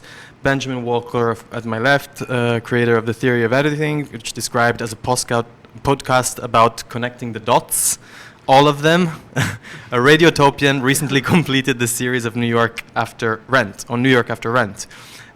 Soon we will be joined by Diana Havas, artist who lives and works in New York City, and of course Per Illner, who is a PhD fellow at the Center for Disaster Research in Copenhagen. His PhD project addresses disaster relief from the standpoint of political economy. He has worked on issues concerning labor and social reproduction, precarity, education, and architecture.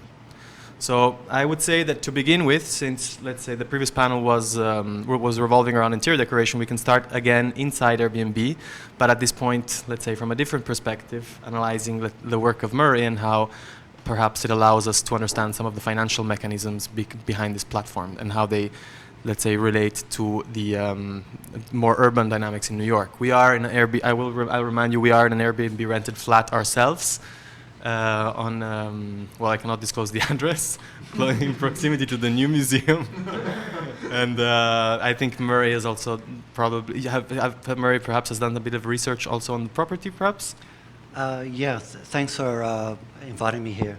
So I have done some research on this property.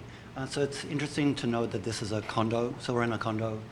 Hopefully that doesn't disclose where we are, but condos are probably the exception to the properties in New York City where they're privately owned. So that somewhat changes the law. But as far as I know, based on the public data that I got from the Airbnb website about this property, there's been 37 reviews that have been left for this property, which is about 1.2 reviews per month. And so Airbnb say that the average length of a stay is about 6.4 nights in New York City. And so I built a model of occupancy, and I am estimating that this property is rented out about 187 nights per year. It's about $375 a night. And I looked at the pricing throughout the year, and it goes up a little bit, like $400, $350, but $375 is an average. And I'm estimating it's generating about $5,700 a month through Airbnb. So the 170 nights per year makes me think that the host doesn't live here. It's an entire apartment that's being rented out, and I'm not sure what the interaction has been with the host, but I don't think he or she lives here. And then also the calendar. So with an Airbnb property, you can set up a calendar. Typically, if you were just renting it out for a couple of weeks, you would probably black out everything else. This calendar is what I call highly available. The calendar was open 227 nights out of the year. And some of those might be booked nights, some of them might be blacked out. But this is a space that was at some point in time could have been a residential property, but now it's being used for tourists and events like this. How do you think that relates to, let's say, neighborhood dynamics? I don't know if your research you have covered, let's say, the area we're at the moment in currently. But. Well, I think this property here is on the high side in the area that we are. So I'm gonna go and use my tool now, and the tool, I remind, the website is insideairbnb.com.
Statistics for the Lower East Side, just to start off with. So there's 842 listings in the Lower East Side.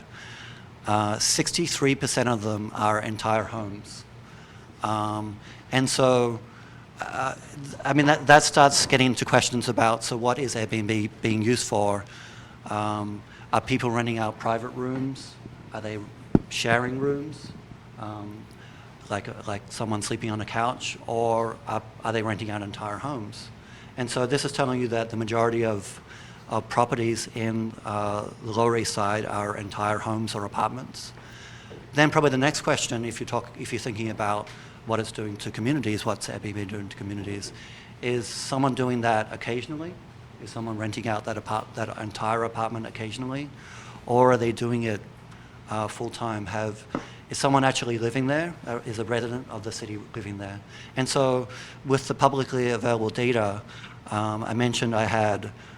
So now I'm clicking on entire homes and apartment just to narrow it down to that 534 that makes up the entire homes in the Lower East Side. I can also only show listings that are recently booked out and frequently booked. So for New York City, that means that the apartment has a review in the last 6 months, and it's being rented out at least 60 nights a year. So that's telling me about 325 apartments in the Lower East Side are frequently booked out. So that's about 38%. So it's more than 1/3 of the listings in this area are potentially residential properties that are turned over for tourism. Right. Which means obviously that potentially 1/3 of the building stock available to housing in the area on Airbnb is actually not inhabited for at least 2/3 of the year. Right. Yeah. So and there's probably questions about, so what is the density of the neighborhood? What are the vacancy rates of the neighborhood?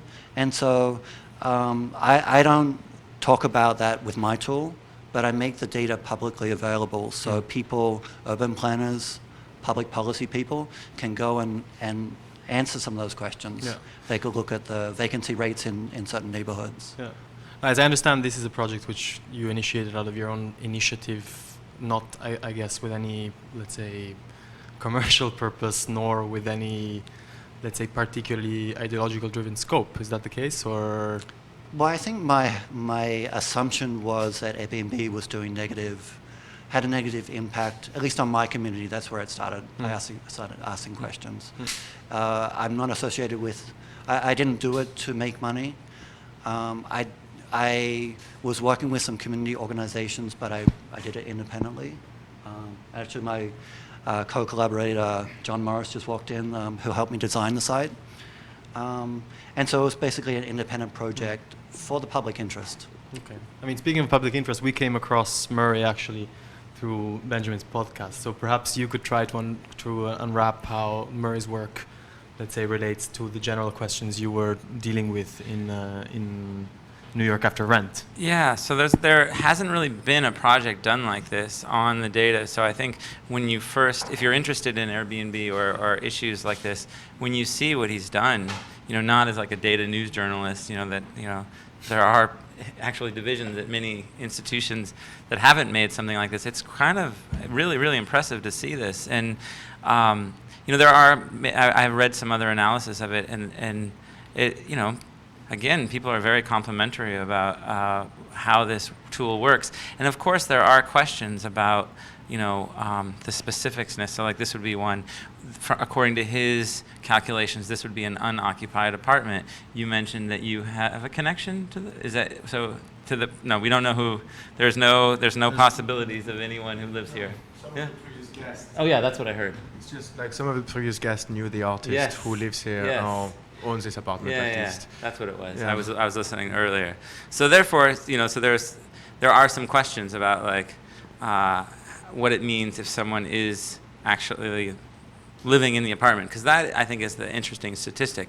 When I came across Murray, the one that the statistic I was interested in was in the lawsuit that the city of New York with Airbnb, they got the data themselves. They were able to subpoena it. So they're the only probably entity that actually has it all. And they released a statistic that 6% of the users make 37% of the profit, which I found so interesting.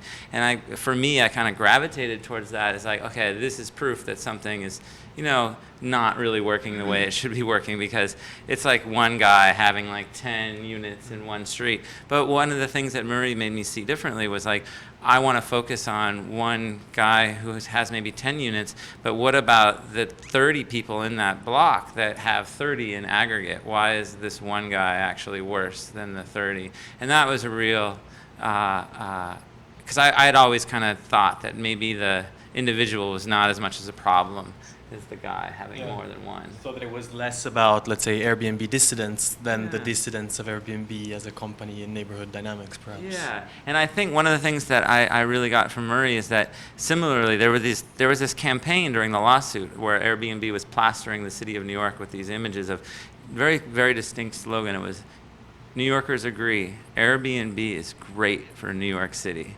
And it was one of this thing where he wasn't really sure about that, which had kind of like led him to investigate this. And I really feel that that really is a question that I think you can answer. And I would come down on the negative after doing this project, kind of looking at how Airbnb functions. I would have to say that it's not good it's great for a lot of things, but I don't think it's good for cities.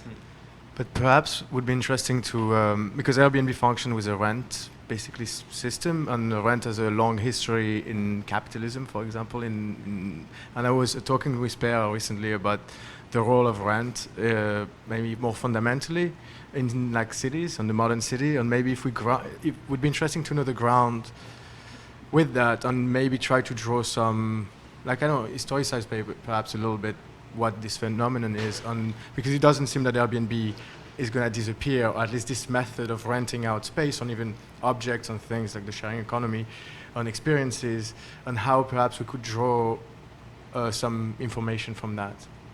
Yeah, sure. I mean, first of all, thanks, Mary. I think your project is really fascinating. I was not familiar with it, and I think it's really kind of really valuable public resource. I think what's important, in a sense, to understand kind of the present-day situation of what Airbnb does to cities and to housing, it's important to look back, in a sense, to the restructuring of New York City, particularly from kind of 1920 to 1980, at which point this was basically completed. And what essentially happened, and I'm not going to kind of bore you too long with this, but I think it's important to kind of look back historically, is that manufacturing and kind of production was very much pushed out of New York City in a conscious effort to turn former manufacturing space into office space, particularly to increase kind of the businesses of finance, insurance, and also real estate. And so indicative of this was, for example, the closing of the New York port, as well as of the kind of garment district. So manufacturing was kind of driven out of the city, together, of course, with the working class, formerly employed in these manufacturing jobs. And at the same time, you have a kind of exponential explosion of the service sector to the kind of absurd, right, kind of mecca of service that New York City represents today. And I think that what this did effectively to the land value of New York City broadly, but also of Manhattan specifically, it actually increased from 1920 to 1980 by 1,000%, simply by changing the use of the land from manufacture, which doesn't yield much profits, to office, right? Like immaterial labor, finance, which yields kind of insane profits. And I think interestingly, there was then a problem in determining the value of land specifically, which in economics is kind of like a conundrum, because normally the value of a commodity is the labor time put into the manufacture of it. At least there's a correlation between these two factors. With rent, it's different because there's no labor, or at least no immediate labor, going into the valuation of kind of property. So what happens essentially is that land is valued speculatively on the future yield from rent when the land would be kind of rented out, which actually relates it interestingly to finance, which works very similarly, right? So the amount of actual labor put into financial products is close to nothing. However, its value is entirely kind of speculatively generated according to a kind of hoped for, right, future yield. And so in a sense, I think it relates interestingly to this question of Airbnb, because what is traded essentially, of course, is not the land itself, but this kind of speculation on future rent that this property would essentially kind of, hopefully at least yield. I feel that there was this idea I was playing with in the series I did about almost Airbnb valuation of real estate. And I feel that, obviously we all know that real estate in New York is absurdly expensive, but, there still are questions as how is it reaching these new insane heights? And I feel that Airbnb has a part to deal with that because landlords love short-term tenants almost more than long-term tenants because you can actually charge more, but also there's that unknowable that maybe we could even reach new heights. That I feel that there's an Airbnb component to the valuation of space right now that like people don't talk about, but like the real insiders, they really know that like if you're buying a place or like it used to be maybe a generation ago, you would buy a split level and you would rent one out to help pay your mortgage. No one would do that. Everyone would Airbnb the second place now. So. Yeah, I mean, I think in a sense, if you look at the process historically, in New York City, from the removal of manufacturing and production, the transformation of the city into essentially a kind of finance, real estate, insurance, office landscape, Airbnb essentially completes that process, you could say, right? Because what comes next is tourism, essentially. So, I mean, the fantasy would be that New York City would be transformed into a kind of tourist wonderland, right? Because, I mean, in a sense, it yields a lot more profit than just standard kind of office work. And interestingly, I think this is very much also part of the valuation of your property if you rent it out on Airbnb, right? I mean, they suggest, right? If you rent out your property, they kind of suggest a possibility of how much you should rent it out for, which, of course, in a sense, is also a kind of speculation on the value of this property. So they perform it for you, and then, of course, you have some leeway and. Yeah, but but I think that's also interesting how that works into the very mechanism of how Airbnb actually functions. I think it's interesting also in relation to once when we first met with Murray on Skype, we were talking also about other websites which, let's say, work in a similar way to his, but of course to other ends. As for example, what is it called? Everbooked, which is a website which actually assists you in trying to understand how to market your apartment so that it is competitive in relation to, let's say, for example, your surrounding neighborhood. In that case, really no longer making the parallel between, let's say, the domestic and the market metaphorical, but actually inserting that, let's say, giving the equation a true value, no, as one would do. Was that the search pricing guy? There was one yeah, website. Everbooked, it's called. This. Yeah, there's a number of companies that do dynamic pricing. So you basically just sign up with them and they manage the pricing of your Airbnb property. They use similar data that I have, but they use it for commercial advantage. Yeah. And so we'll look at whether there's an event coming up. They will look at the relative pricing of listings around you and adjust it automatically, basically. I just want to say I think there is something special about real estate as a type of, I mean, I guess you call it commodity. I'm not sure I agree that it's a speculative thing or that the labor theory of value doesn't apply to it. I mean, labor is actually put into real estate and all kinds of commodities. I mean, you could argue their prices are determined by markets, not by labor time, whatever. But something that's very special about real estate is that it is a rival good. So if you have something, that means somebody else doesn't. Two people can't own the same piece of real estate, and that's incredibly different than a glass or a dress or a piece of china, which makes real estate a really interesting flashpoint politically because it's one of the very few things that people get really angry about. I'm very interested in income inequality and class consciousness and stuff like that. It's very difficult to get people angry about rich people wearing Margiela, or it's like when you have these kind of goods that are just like rich people things, and they have their own weird rich people world where it's like they wear a dress, I wear a dress, they wear a suit, I wear a suit. They just have their rich version that costs more. It's hard to get people very interested in that, yeah, because it is inequality in a way, and it seems weird that they have their weird rich people shoes, but who cares? But real estate's a totally different thing, right? Because if the rich person has it, that means that other people don't have access to it. Other things people care a lot about are like planes. It actually does take up like valuable resources in the sky.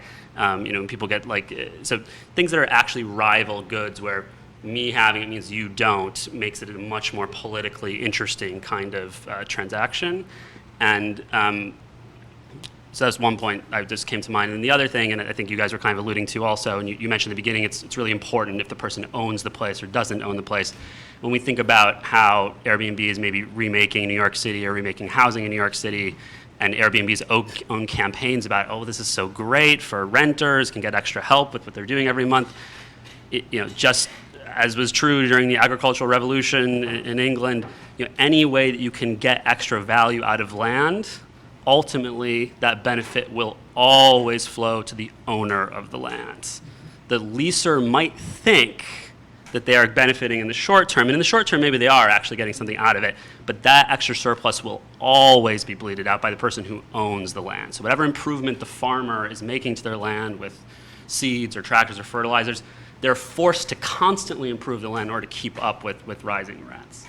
So I think it's not at all dystopian or outlandish to think that renters will actually be expected in the future to always be Airbnb out their place, and that will be reflected in increased rents.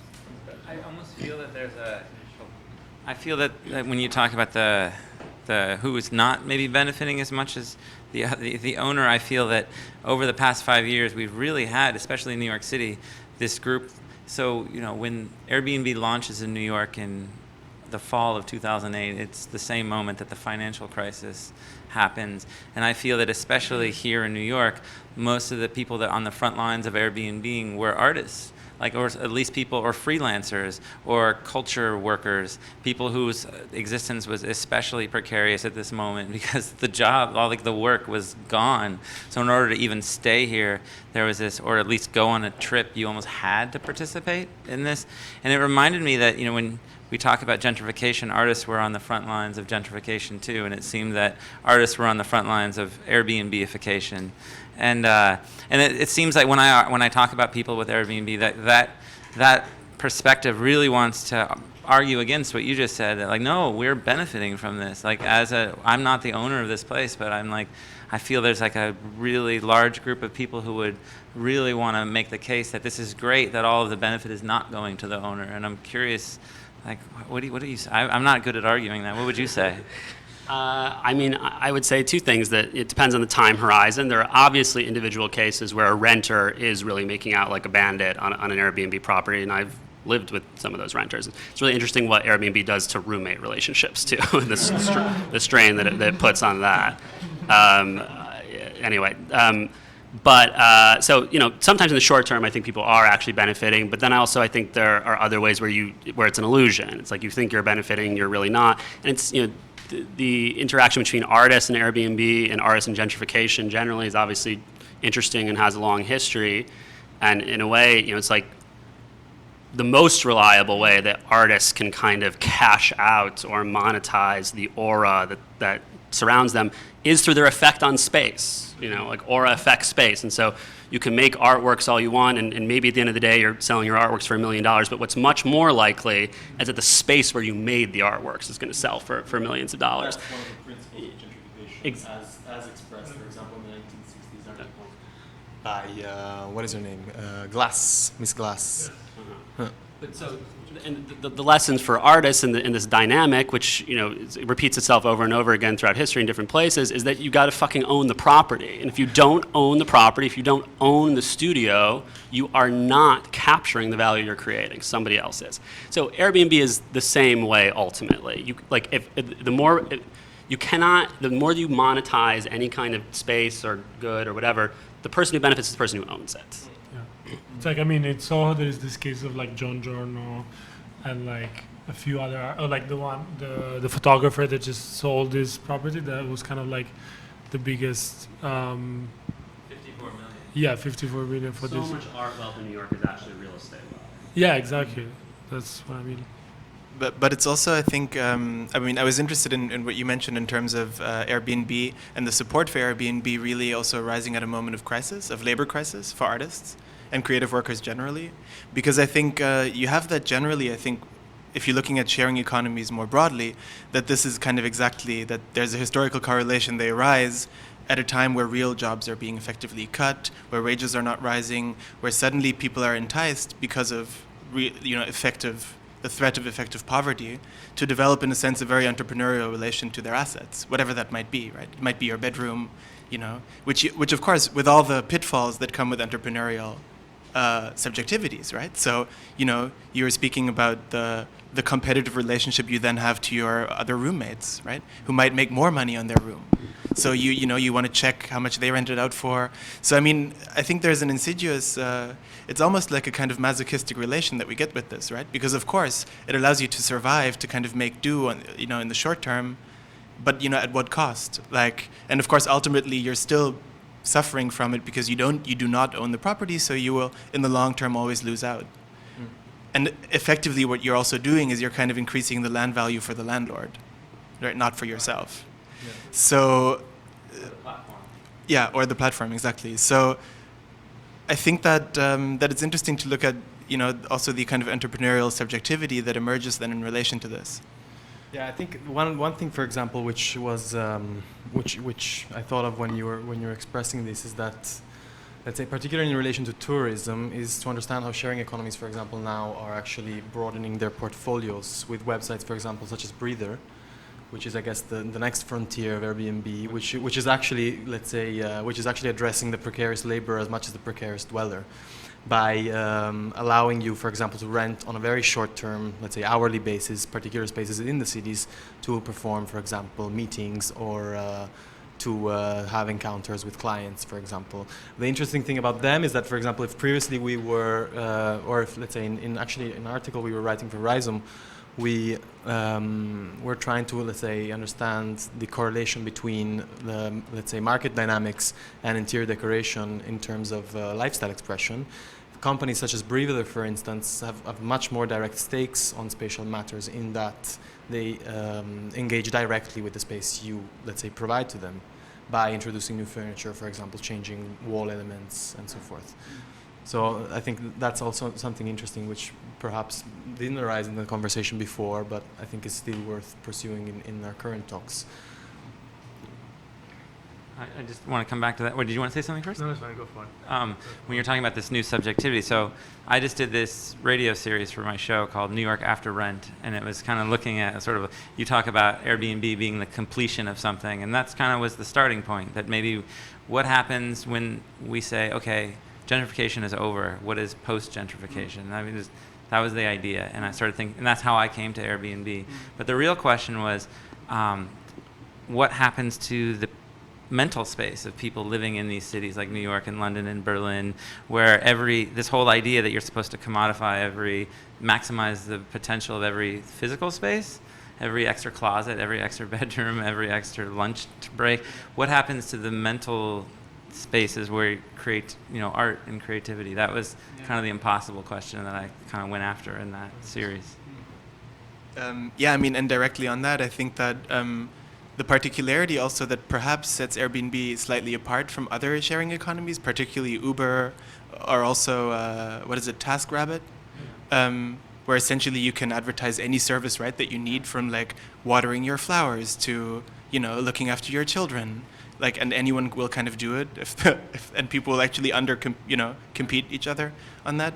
But I think what sets Airbnb slightly apart in that regard is precisely that actually the labor, the kind of subjective labor that is involved can actually be quite minimal, right? So it might be, you might arrange the flowers on the table a little bit, you leave a bottle of wine in the bedroom, with a piece of chocolate. Whereas, if you compare that with what's going on with Uber, right, where you're essentially, driving around people all day for like a few dollars, the amount of labor, and I think it is somehow related to labor. So I mean, just getting back to the point I made earlier, there seems to be a different mechanism there slightly going on in terms of the mechanisms of this work being based somewhat on something other than labor, on the abstraction of rent essentially. I mean, I think as someone interested in architecture and in spatial practices more in general, and I guess I can speak on behalf of all of us, Airbnb Pavilion, in this respect.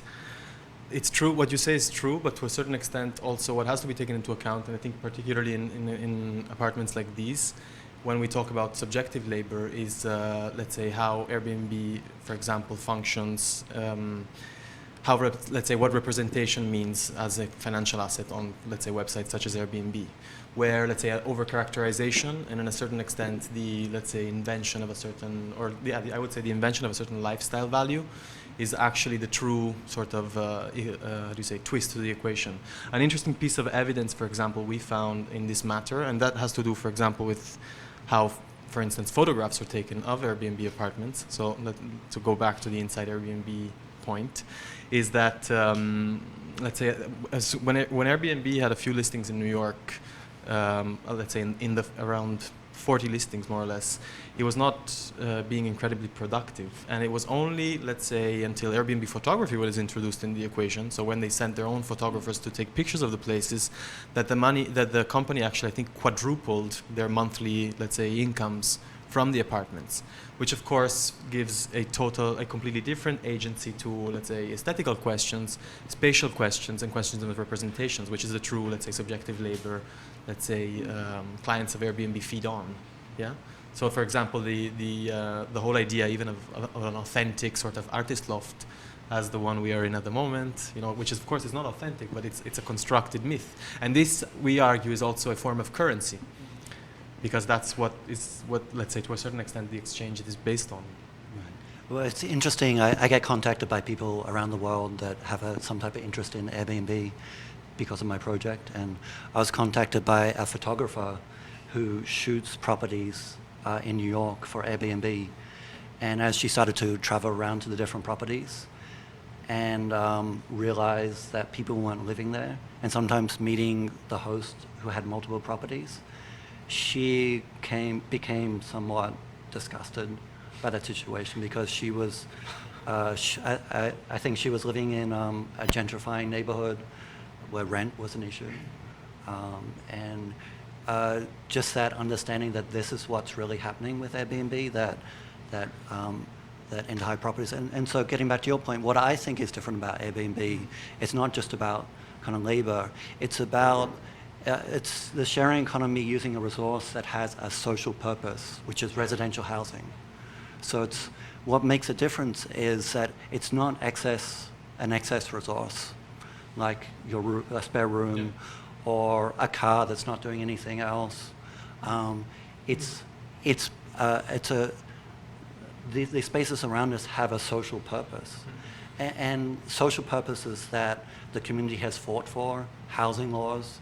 So, for example, in New York City right now, the rent regulation laws, which affect 1 million apartments, are going to expire on June 14th. And so that's a big thing in New York. And so the context of Airbnb in that type of environment where housing is at risk, I think 63% of New Yorkers rent. And so when you were talking before about the aspirations of owning property, it's a renting city. It's a living city, it's a working city. All the neighborhoods are living cities. And the people that get displaced are usually the most vulnerable, people of color, elderly. So they're the people that are being displaced. So that's what I think makes this issue important for Airbnb. It's not about labor rights with Uber. It's not about going against existing industries like, you could argue that the issue with Airbnb is the hotel industry, but I believe it's about the impact on residential housing in cities around the world, so not just New York City. I question. Do we have? It stands to reason. I believe it to be so. But is there evidence that Airbnb is actually having an impact on rents, actually having a substantial one? Well, so there's been some studies done just recently in San Francisco, and so they actually used my data. So the city, the budget and legislative analysts, they used my data and they produced some reports. And the main way that they showed that it was affecting housing were to compare housing units that were being removed from the market. And in some particular markets, the Airbnb listings that they deemed commercial, i.e. were being rented out pretty much full time, made up 30 or 40% of the available housing stock, the vacant stock in those neighborhoods, in those gentrified neighborhoods. So for example, New York City, has 67,000 vacant units as of last count. And so if you compare the number of Airbnb listings that are being offered commercially, then which are thousands of units, then the fact that they might not be available for people renting has an impact on housing.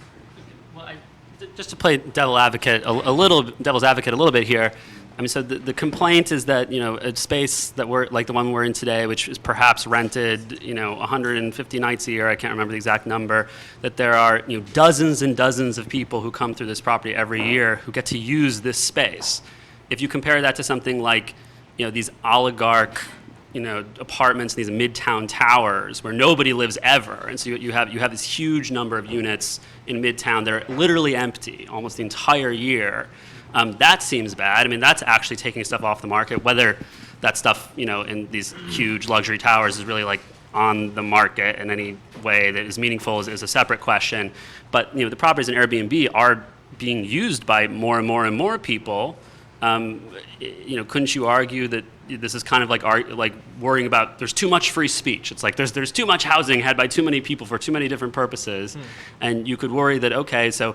Now all these European tourists are coming and kind of coursing through these apartments, with regularity, and that makes it harder for New York-based artists to live in the Lower East Side. But who gives a fuck? It's like. But perhaps maybe it's interesting. Before the panel started, we were actually talking about London and how actually the borough of Camden had contacted Murray to advise with his website on a series of, let's say, incidents which were happening there.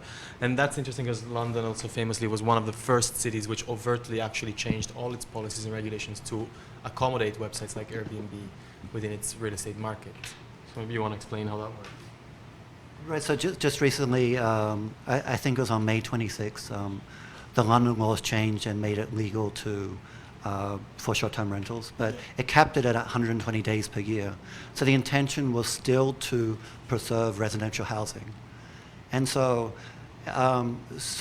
when cities around the world are thinking about their regulations, they're trying to preserve residential housing. So I think that's what the community. Because that's who votes for the people who control the city. But who care? I mean, why do we really care about that? Well, I would vote for someone that wanted to preserve residential housing in the city in which I lived. So. That's just my opinion. So it's interesting in London's case that they introduced these legislations, but prior to that, it was illegal. And you still have thousands of listings. And so I came out with London data last week, and it showed that a significant proportion of the Airbnb listings in London already exceed that 120-day cap. And so what I would like to. So I think that this panel started off with the assumption that Airbnb would always exist. I think it's in a phase of an unregulated phase right now. And so the next phase of Airbnb will be an effectively regulated phase where the people that we vote for, whether the community interest is on preserving residential housing, there will be effective means to enforce some of the limits that have been set up in cities around the world. I think, we're going to introduce Diana, who just joined us. She's an artist. Sorry, I had a prior engagement, so I had to come a little bit late. Is this on? It's good? I was just going to put a personal anecdote in that when I was in France, they started to actually crack down on regulation with these sharing economy apps. We were actually using them because it turned out that Uber was cheaper than the subway, although I found out later that no one really pays for the subway anyway. So basically we cut the tail end of the unregulated sharing economy moment in France, and we started seeing the headlines like, no way, of course the French were not going to have that. But basically, I think especially in New York, I can't really speak to London because I'm not so familiar with housing there. But in New York, at least, I think what's happening is that the sort of aside from regulation, like this is drawing attention to sort of unearthing problems that maybe were not as visible prior to Airbnb, but are also housing equality issues that, could use regulation as well. So I think, there is some sort of a slight bright side to that, in that, it's making. Paris is the city with the most Airbnb. It's just simple, but isn't Paris the city with the most Airbnbs now? I think. Was that? Yeah. I'm not sure. I mean, we had an Airbnb, and it was pretty clear that we were staying kind of outside of Paris, but it was pretty clear that the owners were subleasing this not as their own house. I did 2 Airbnbs. The first one, and this was actually my first Airbnb that I'd ever booked, because our flight came in and our housing sort of situation got messed up for a day, so we had to make a contingency. But the first Airbnb we stayed at was actually someone's house, and it was their 1-bedroom apartment, and it was a couple there. But it was the room, which I didn't realize was sort of, different than them not being there, which was what I was used to. But the second one was, and the first one, I felt like I was putting the couple out, I mean, obviously they did this to earn some money on the side, but the second one was clearly some sort of pet project of this couple who were in some sort of degree program, and it was this sort of bed and breakfast. It was a lot more accommodating for that, to us for that, because we didn't feel like we were pushing these people out. But it's funny that there's sort of this almost petit bourgeois subleasing. I mean, Petit rentier. Subleasing that it's just in New York, because it's such a strong rental market, it's not, these people aren't owners, they're kind of wannabe owners. I was talking to a friend who is kind of teamed up with this lawyer guy, and he, is just flipping these apartments because he has the overhead cash to do it, and just to make, a buck on the side. Oh, I just want to say, as somebody who comes from the tech world, I work for Genius, which is an annotation platform. I think that if we really believe that we're on the cusp of some regulatory revolution when it comes to Airbnb, we are delusional. I think that is so wrong. In America. In the United States, I think internationally too. I mean, the constituents, what constituency is there to restrict Airbnb? There's the hotel industry, and some concession will have to be made to them eventually.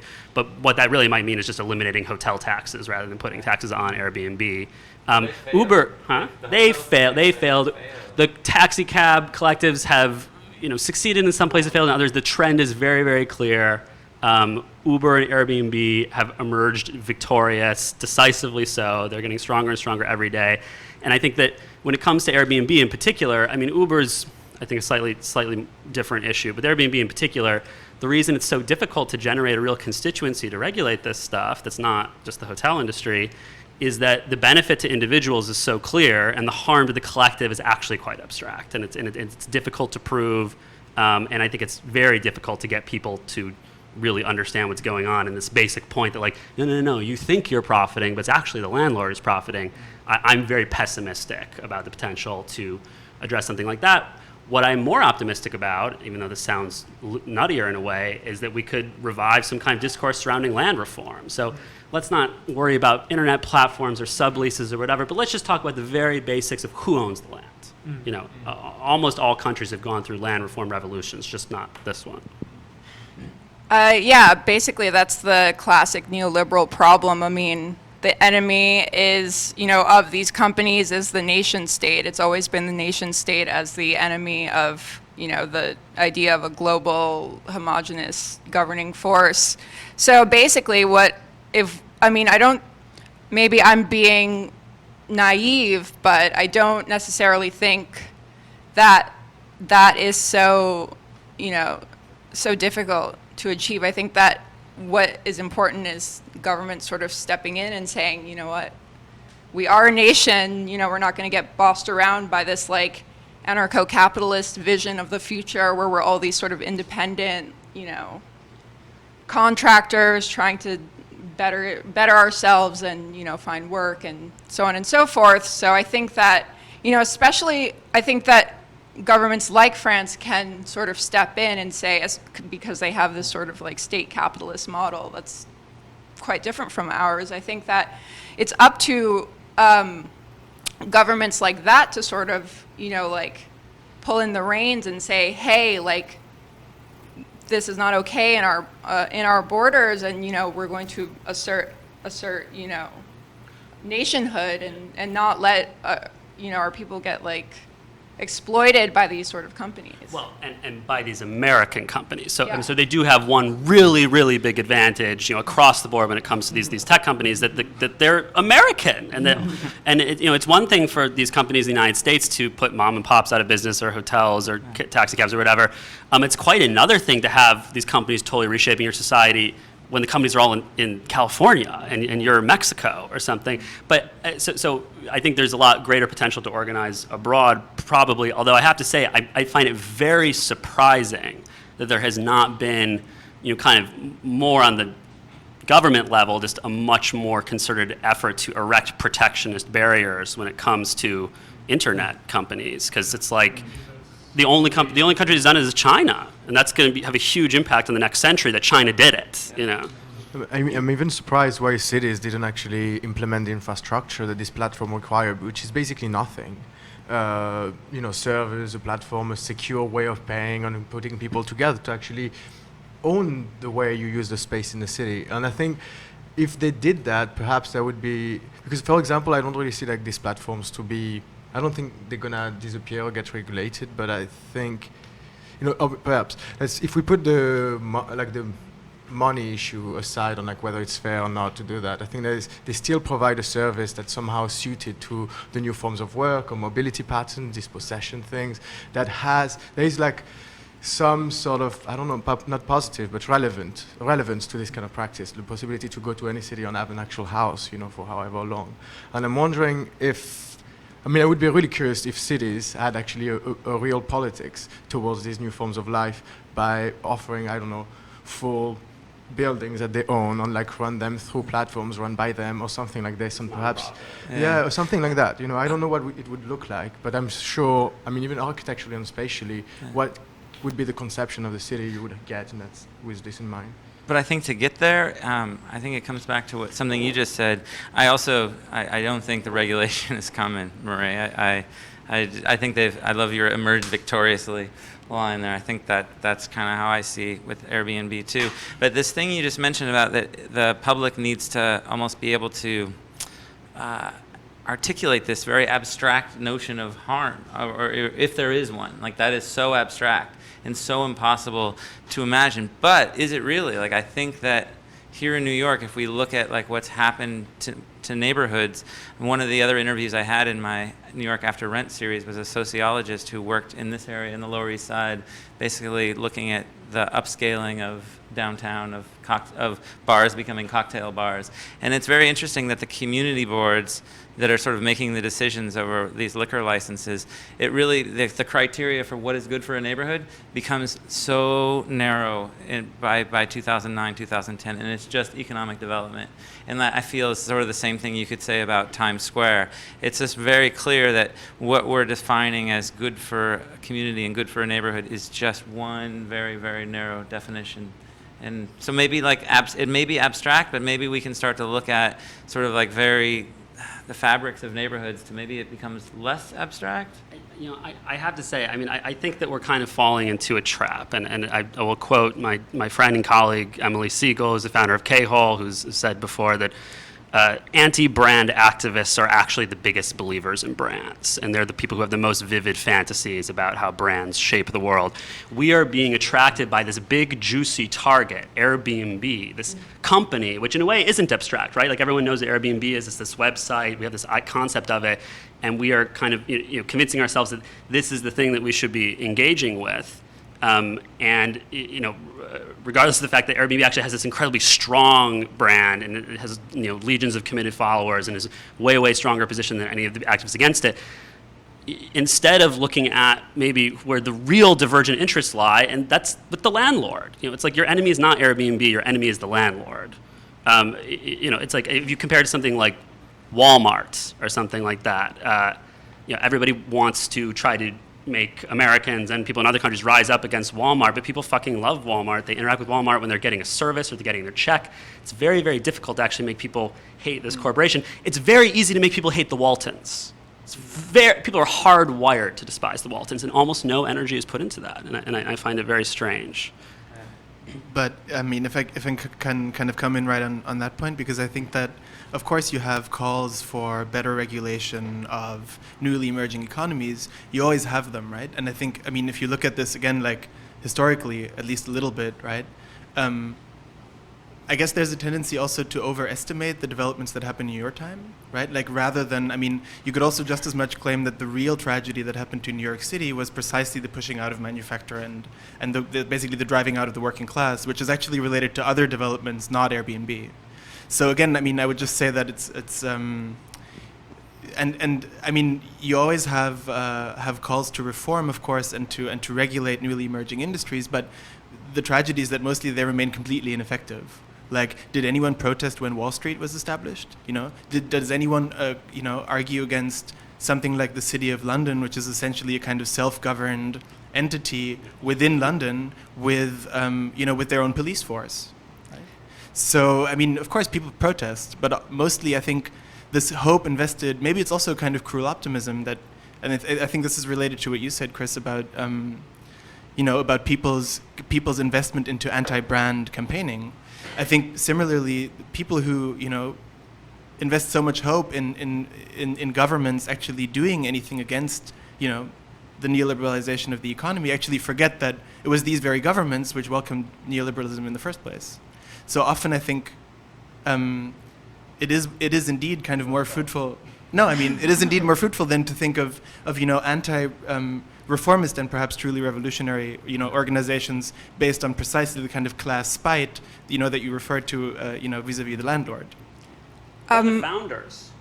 Yeah. I wanted to go back to what you were saying about Airbnb's brand. I kind of disagree about Airbnb and Walmart as sort of in terms of their brand equity. I don't think that people value Walmart as a brand. I don't think that people buy like a T-shirt and they're like, oh, this is Walmart brand, or like this is like my lifestyle. I think with Walmart and with Airbnb, it's not so much the brand. I mean, remember when they came out with their new logo, people were like laughing at how phallic it was. I mean, it's not like the Yankees, people would be doing the same, or some other brand that people actually buy into, I think, ideologically. I think that, what it really is, and with Walmart too, is like obviously they hate the Waltons. They hate what Walmart stands for. They hate that people have to be exploited in order for them to, buy these products, but they don't have another choice. I mean, that's how I felt about Airbnb. The first time I ever stayed in Airbnb was in Zurich, actually. And when I go to Europe, back to a comment about these sort of like networks of that, and this sort of Airbnb happening in the wild, the arts sort of functions that way, with the exception of New York, where everyone is very tightly packed and have like 9-to-5 jobs and roommates and are put out by people visiting. Everyone's usually super hospitable about me staying at their house abroad, and wherever it is, aside from New York. But yeah, the only time that I've had to use it before was when there were too many people at my friend's house in Zurich, and we actually wound up squatting this Airbnb. My friend and I, curator from Paris, and it was really, really not comfortable. I mean, at my friend's house, I can just sort of like roll out of bed, wake up, do whatever, but I was really nervous about the homeowners coming home and finding us being there, without paying. So I was just like up all night, sort of like listening for like any sound indicating that they would be coming home. So I think that in terms of brand equity and people subscribing to them in a way that a brand manager would want people to subscribe to, they fall short. I mean, I'm not a fan of Airbnb. I've used it unwittingly because I've had to, because I can't afford You can't stay at your friend's house anymore because of Airbnb. That is the worst part of it in my life, for sure. It's insane. You can't in New York. You cannot. It's like every couch, you're really rich friends. You can stay at their place, but anybody else is fucking. It's so funny. I like moved into this building on Broome Street. Like, I was the first young white kid to do it, and then the 282 Broome, and then it became an Airbnb hotel. Now everyone, every single floor. And I cannot go back and stay in my own place, even though my roommates are often gone. My old roommates are often gone because every single night they're gone is Airbnb'd out. So they're just like, yeah, sorry, man. Right. No. So it's what the sharing economy specifically does is end sharing. It's like there is no sharing anymore. Well, they share. Well, the companies share themselves to the zero margin that the infrastructure supplies. So that's what's being shared is very slim margins. This thing about ending sharing, though, I really love that. I have a friend, Lawrence, an artist who's based in Beirut, and he was going to stay at his friend in Istanbul, and it got that same conversation, like, oh man, I really need to Airbnb it out this week. And so there it is, like that relationship is ended on the sharing thing. But again, like this is where I think like these abstract like changes about sort of the infrastructure or the way we live, communicate, form communities, those are kind of less abstract than maybe we might think they are. Also, I'm wondering, sorry, maybe to diverge maybe a little bit, but I'm wondering if actually this question and about Airbnb being so problematic in cities actually is real only in a number of cities that is actually very limited. And actually is a problem that just happens in New York, London, Paris, Milan, or whatever. And actually, we just need to accept that these kind of places in the future will just be inhabited. Will have, in a world that is more and more global, the cities will be inhabited in a completely different way, which is actually a global way, in which New York just represents, let's say, a global hotspot for this or this and this other thing, and then people travel to it, and it will completely be 100% Airbnb'd or whatever company. I mean, I don't care. It's like there can be other ways of, the success of Airbnb as a company is based also on like very futile but decisive things like design of the website and like how they, kind of design It's a little more complicated. Yeah, it's very, but if you want to, the photography statistics, it's like for the example, photography, are proved. the design of the website, and I mean, yes, there is a lot more factors, but if you wanna be reductive, I think I'm just saying like there can be other companies, and there are other companies, obviously, but I mean, just to go back to my point, it's just like maybe that is the other scenario that you would just, because I'm always like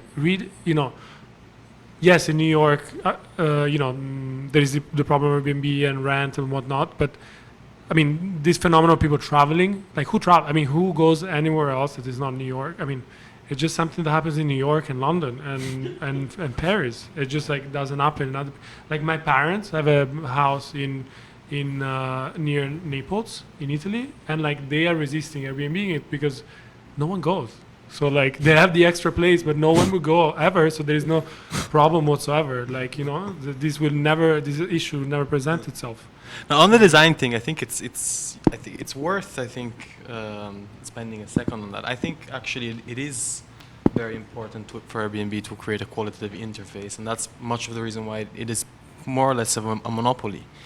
And I kind of experienced this first-handedly, for example, in the effect, for example, new companies which have similar services have emerged in London, such as those one we have shared together with food delivery, and effectively a good curation of a portfolio of resources you can access, and an excellent, let's say, browser which creates a good browser experience are really, let's say, effective marketing tools. And even though, let's say, they seem so, let's say, small and humble at the scale of, let's say, a monster such as Airbnb, it's worth reminding Brian Chesky was a couple of months ago awarded global entrepreneur of, a week ago, like global ambassador of entrepreneurship. I think these small things actually are the ones which effectively make these companies more successful than others. Then there's also, just quickly. Design is a big part of it, to be honest, and that's why, for example, Airbnb as a website was born in a design context. Yeah, just quickly about Uber and China. Apparently, I have a friend that studied there for a while, and he said that that there were already 5 Ubers in China, and they could not tap that market. It was impossible on their strategy end, and I think that that's very possible with what you were saying. I would just, I mean, I think that's totally right that Airbnb is powered by design and is famously one of the only big tech companies that's truly run by designers. And so when it comes from a design background, but it's also just a huge tech company. It employs hundreds of engineers, and which is one reason why it is very difficult to do this thing that you're suggesting of, well, why can't Naples just start its own Airbnb, or why can't Mexico start its own Airbnb? Because there's an arms race component here, and any kind of networked business like this is kind of a natural monopoly. It's the network effects make it harder and harder to dislodge. Yeah. And if you're going to try to compete on features or something like that, good luck. It's always going to be David and Goliath. There is, the question that we touched upon earlier. Maybe we can talk about it more, because I think actually the crucial thing is this idea of, it's kind of more geopolitical idea of these companies that are I think that is the question in the future. Is that we are in a situation that is completely insane, in which you have a handful of companies which are American mostly, which completely determine, with Genius being one of them. No. I'm kidding.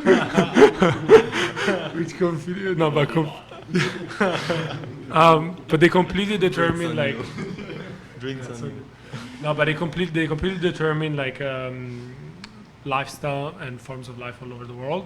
And the question is, going forward, is and obviously there is the entire thing that the nation state is obviously a form of government that is maybe dying out, and there is something else arising. But I don't know. But I'm just saying that the question is on that level. I think that as we were saying before, why do different nations? They could establish their own public, or not public, even private, but just not from one place only. Yeah, no, I think this is a super interesting and important question. I'd say a couple of things about it. First of all, whatever you thought about Egypt building its own cars in the 20th century and all this kind of import substitution and protection, and there's the sense among developing countries that for national security reasons they needed their own industrial base, even if they did it worse, even if it wasn't really make economic sense in the end. Whatever you think about those arguments, the arguments for having your own domestic internet networks are actually much stronger. And it's even harder to kind of taxation. Well, taxation in a way. That part is a little easier. you can try to tax Facebook and you come to some agreement with them. But but for one thing, for instance, is that most countries don't have any real computer engineering culture. All their computer engineers have to go to the United States because that's where all the important companies are, and that is a big national security issue. And people say, oh well, whatever. Facebook, Mark Zuckerberg, these are transnational organizations. They want to end government. They don't care about nation. Bullshit. They are American, and they are beholden to the NSA and to the American government. And the second that there is any trouble, you better believe that they're turning it off.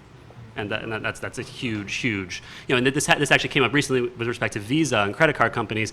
And my friend, who's a big investor in Visa, was so mad because Obama froze the accounts of 10 Russian government, whatever, some stupid thing about the Ukraine. And he said, and Putin suddenly realized, fuck, all of our payment systems in Russia are controlled by an American company. We need to end this. And so he started building his own domestic thing.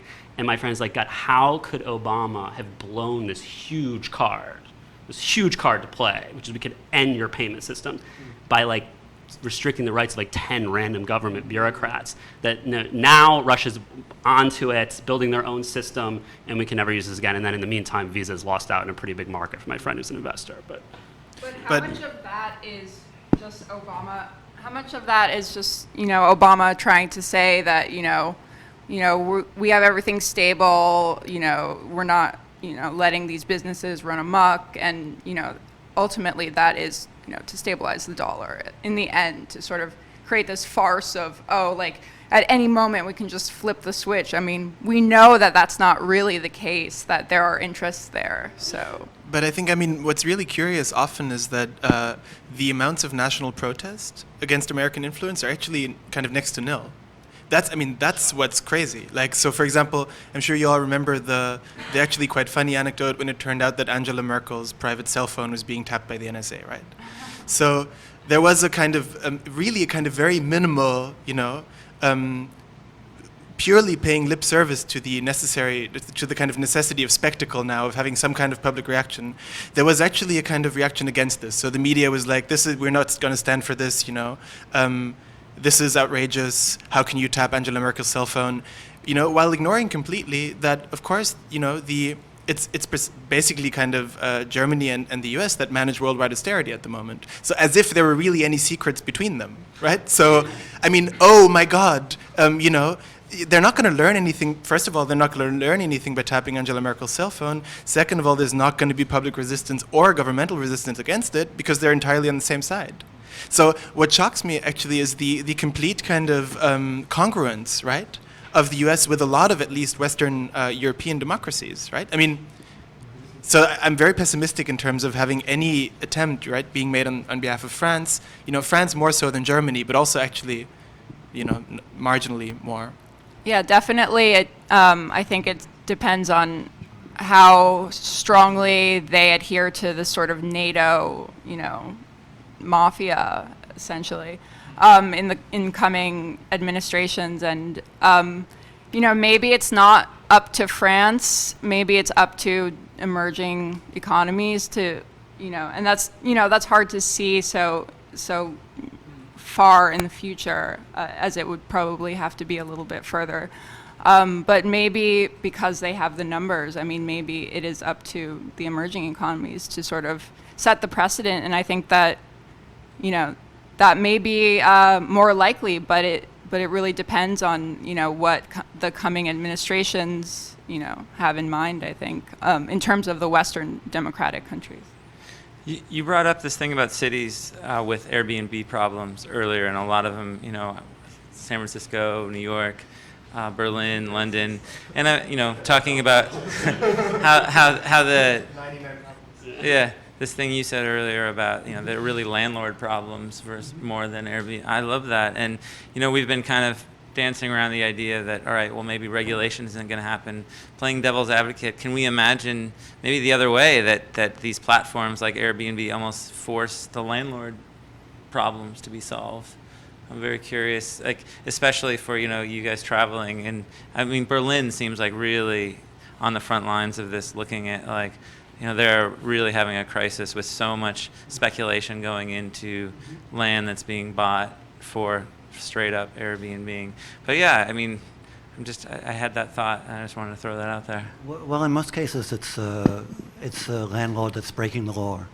In the case of Airbnb, so I think that's been the issue with regulation, is that Airbnb is playing the role of the marketplace or the intermediary, and they've done it in such a way that usually the host and in most cases that's a property owner, because it's usually illegal if you're a renter, to use Airbnb as well, because you're probably breaking your lease. So I think that there's multiple levels. So it is ultimately the property owner's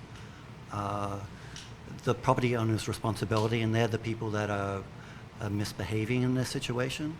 But I think as you look at things like internet platforms that enable these undesirable activities, I think it's just about regulations being updated to account for that. Like how do you get data from them to see if the property owners are breaking the law? Like how do you maybe get them to build into their platform, you've gone over a certain number of days per year, so you can't rent it anymore. Mm-hmm. And change your name, you use your wife's email. It's like, yeah, like going down this road just seems impossible. But they know. Yeah, but the address. Airbnb knows the address, and so I think with Airbnb, that Airbnb is a company that has masses of data, but they refuse to use it to lessen the impact on the communities that they operate in. And I think you're talking about, I think different cities will have different issues. Yeah. Sometimes it might not be an issue for Airbnb, and it might be a benefit for the community. Well, we have the Freedom of Information law here. I don't know how that's tied into Airbnb specifically, but for a taxi, for example, you can grab your info, and that's just, a few steps away from, it being accessible. Sorry, no. There's actually a conversation on Twitter about who's the enemy, and one guy said. About this conversation. Ross?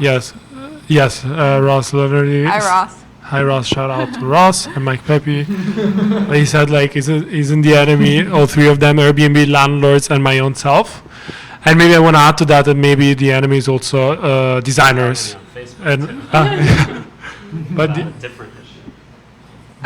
But maybe the enemy is also designer and architects, because, for example, I want to just bring a first-hand experience is that we helped a friend designing this one apartment for a client in an Italian city, and the client wanted to convert part of his house to just rent it on Airbnb, and he wanted to have 2 beds for to host 4 people, and we actually suggested that is crazy and that wouldn't work, because this was a flat next to the Pantheon, in Rome, in a very prime location. So we were you would need even 1 bed, but really spacious and amazing. So in a way, that also we're interested in how this, the idea of renting this, renting your own personal space, how does this changes, as maybe also in terms of how we live. That I think is interesting also in relation to real estate, because it becomes also a typological question, which allows you to readdress many of the ways in which, for example, houses are labeled and classified nowadays, and therefore indexed, for example, for websites like Airbnb as 1-bedroom, studio, 2-bedroom, which are incredibly limited categories, perhaps belonging to 2 centuries ago. And I think, of course, we are playing devil's advocate by profession in let's say, exploring these new typologies.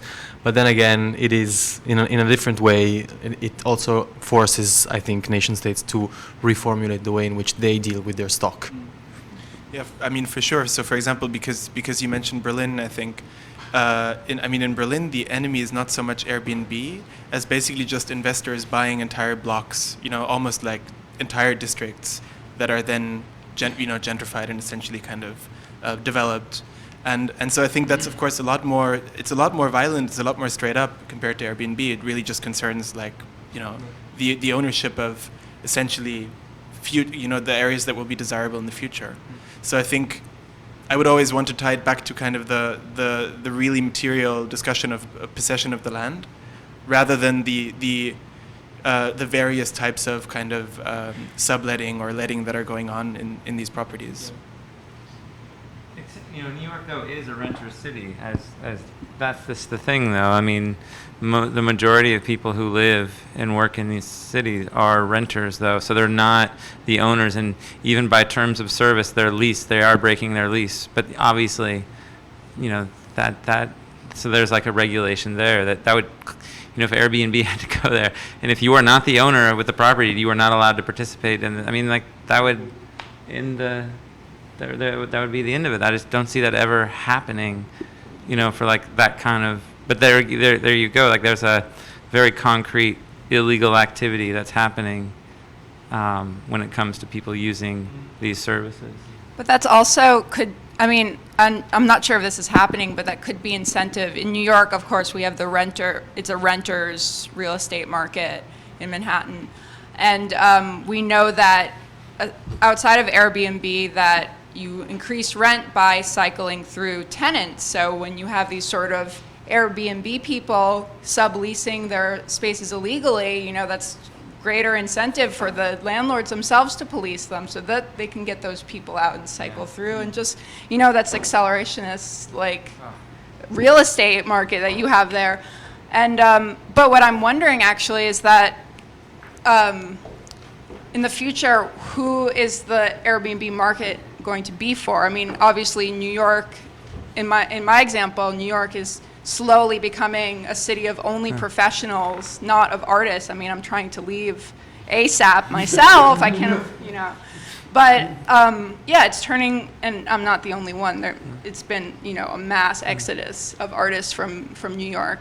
That I can speak to. But yeah, in the future, you know, when this becomes a city of professionals, you know, a poor man's Dubai, as I've heard it projected. But you know, who's going to be this clientele? You know, professionals are going to be put up by their employers in nice hotels, and you know, who is the market going to be for? People are not going to want to come here if there are no artists, if it's just a professional city. So New York can easily, the Airbnb market could implode on itself, you know.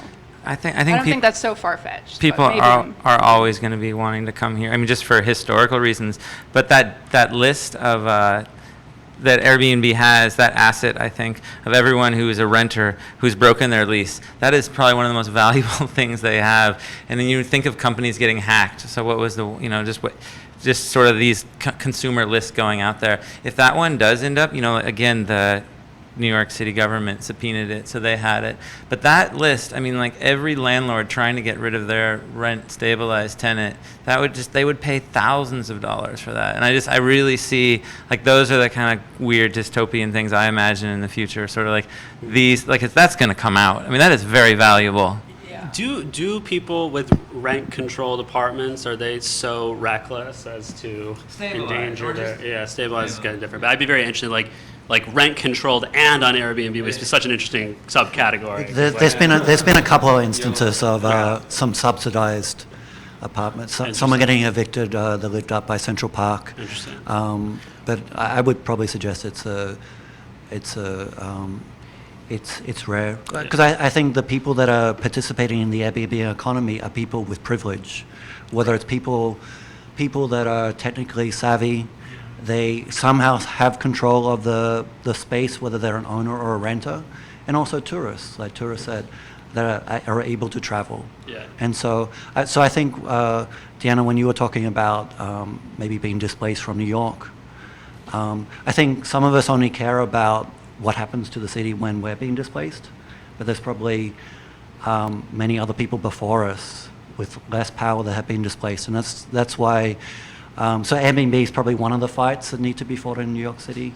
So like rent regulation, better controls against eviction, tenant laws, and so I think it's important to look at it in context. Well, it is. I mean, you brought it up and you just brought it up again. I mean, it is a really interesting thought that maybe Airbnb could actually be like the locus of like all these problems surrounding land and land use and renting and owning. It's like an intersection with the issues, because you got properties that are desirable, that they're close to the city, they're beautiful, and there's also an economics about it. So how much did it cost to acquire that property? How much can I rent it out for? And so, and they're typically things that happen with gentrification as well. So where do I want to live? Where do I want to rent as a resident? And so so I think with Airbnb in New York City, at least, there's an intersection between gentrification and Airbnb. But I mean, but also as a target of regulatory scrutiny, like if there could come a time maybe when so maybe right now it's hard to get your landlord prosecuted for having your heat shut off or whatever, but maybe it'd actually be a lot easier to get Airbnb to have to deal with it if Airbnb was somehow responsible for making sure that housing met certain standards. You know, I mean, it's to use the Walmart example again, it's like there are ways in which if you have a giant company like Walmart that employs so many people and where everyone knows where the address of the corporate headquarters is, it's actually a lot easier to institute like environmental changes, for instance, that make the company reduce its carbon footprint, and it's actually easier to raise wages ultimately also. I mean, if there is the regulatory will, you could imagine a situation where Airbnb became so big and had so much clout that actually it could become the kind of absorber of all of our kind of utopian housing wants. But that would require a situation in which Airbnb had way more power than it does today. But I don't know. It's very funny though, because right now, if you do take your landlord to housing court, because your stove is off, you will end up on a blacklist, which makes it impossible for you to rent an apartment. So if Airbnb could keep you from getting on the blacklist and fix your stove. And I think we see that monopolies in industries, they try to make profits for themselves, and they overservice the most profitable people and underservice the least profitable. So if Airbnb becomes a monopoly and extend into other services as a monopoly, I think I would prefer to live somewhere else. I don't know. I don't think that could ever happen, because if they were to do that, their margins would explode, and that's, the point of their company is that they don't have a margin because the infrastructure exists already. So, if that sort of business would have existed already, it's not in their interest at all to do that. And I think that from a business standpoint, they would be crazy to take that upon themselves. It's sort of like the privatization of public housing. That's sort of, I'm not sure if that's starting to happen yet, but I remember flirting with that idea. But I think. What was that? Sorry. Go for it. Finish. Have you finished your sentence? Oh yeah. I think that's. I think there's an interesting contradiction in Airbnb and the fact that they cannot actually build housing or own housing because they are based on putting pressure on rent. And if they owned it, basically it would be a failed business venture, basically almost, because then the thing would move further. Like the people who use Airbnb may move somewhere else, and the people who end up needing the apartments they have would not use Airbnb. So there's like this weird tension on, they're really like parasitic in a way, or like they need to have this kind of placelessness in order, and on the which risk, and the risk also of But it's on both sides. Oh, I was just going to say they can't build housing. They're not obviously owning housing, but the impact on the built environment is really interesting. So like all of us have had the experience of going to look at someone's apartment, and especially in New York, and it is like rigged up in this way to make it a 3-bedroom out of a studio that is totally illegal and a fire hazard and all this kind of thing. And now you go and now you're on Twitter, or you see something that is like circulated of like someone in a city that is nothing like New York City, and they're commenting, "Oh my God, I went to this Airbnb and it looked like a mini hotel in a single studio apartment." So like it is building in its own way and having that kind of measurable effect. And it actually is like a New Yorkification, at least like in that kind of housing quirk type thing of housing in like Salinas or in Los Angeles. I think another possibility to maybe subvert the kind of monopoly status of Airbnb is through the content of what goes on in the apartments.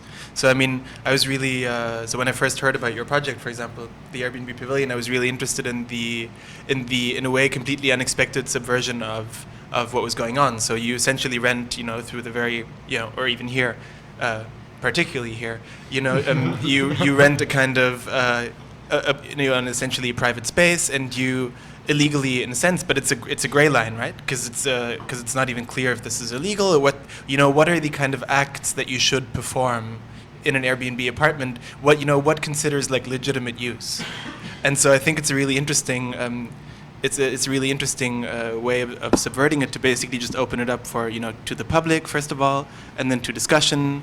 Even though now our public is kind of mediated, but still. So I mean, I think there is some leeway also in the level of content of what's going on in the spaces.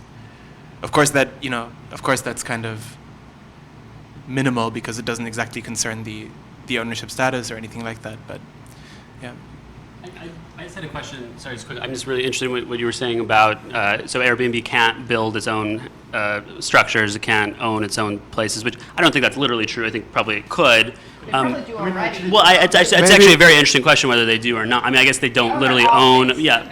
Well, Yeah, and but then they do weird things with their office. But I'm interested though. So as they offer more and more services, so they send the photographer. Don't they have a cleaning service now? Yeah, as well. Are they going to have room service? So I mean, as they become more and more like a hotel and kind of like almost providing all of this stuff, and they kind of will end up making it worth your while as a landlord to host your place, but you're almost earning a wage kind of for being like a hotelier at that point. So I mean, it's like how far up to really just being a hotel chain is it going to go? I mean, I'm very interested in that as like a kind of a factual thing. Like I don't know, but I guess the photos are so amazing because it has this extra kind of crowdsourced juice you get out of it. Because then everybody looks at the photos and oh, my place needs to look like that. So it creates so much pressure to make the spaces nicer, and so that's all the people doing the labor. Like you send out a couple photographers, you actually get way more out of that than just those places, and everybody starts making their standards go up. But it's developing into a aesthetic code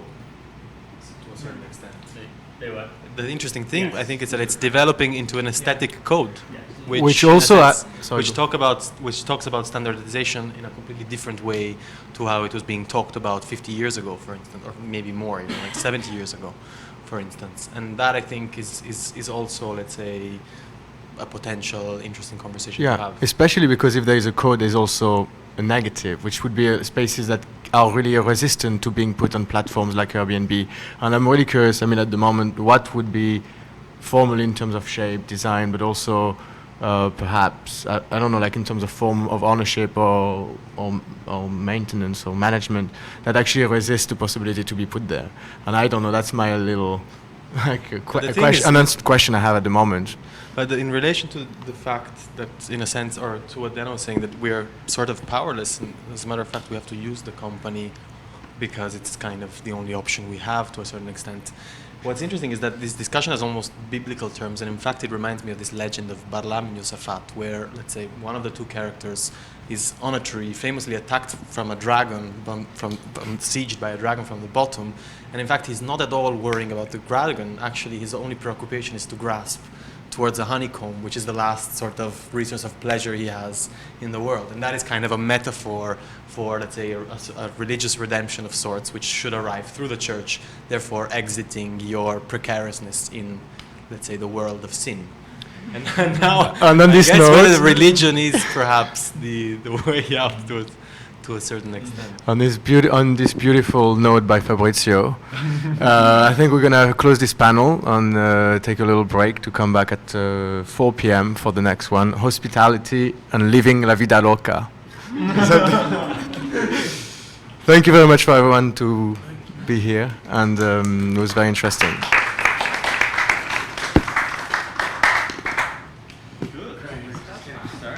You should stay. Or you can stay. Can I have this last straw? There's another thing you said though about how abstract, like you can't actually say that they're making rents go higher. It's dead on. So are you guys going to trash this It's because they have all the data. Airbnb? What I love about Marin's project is that it kind of opens up to like, if we had more data, we could learn more about. Well, it just seems that like how is changing the cities that you and I spend a lot of time in. Do the owners know that this is happening?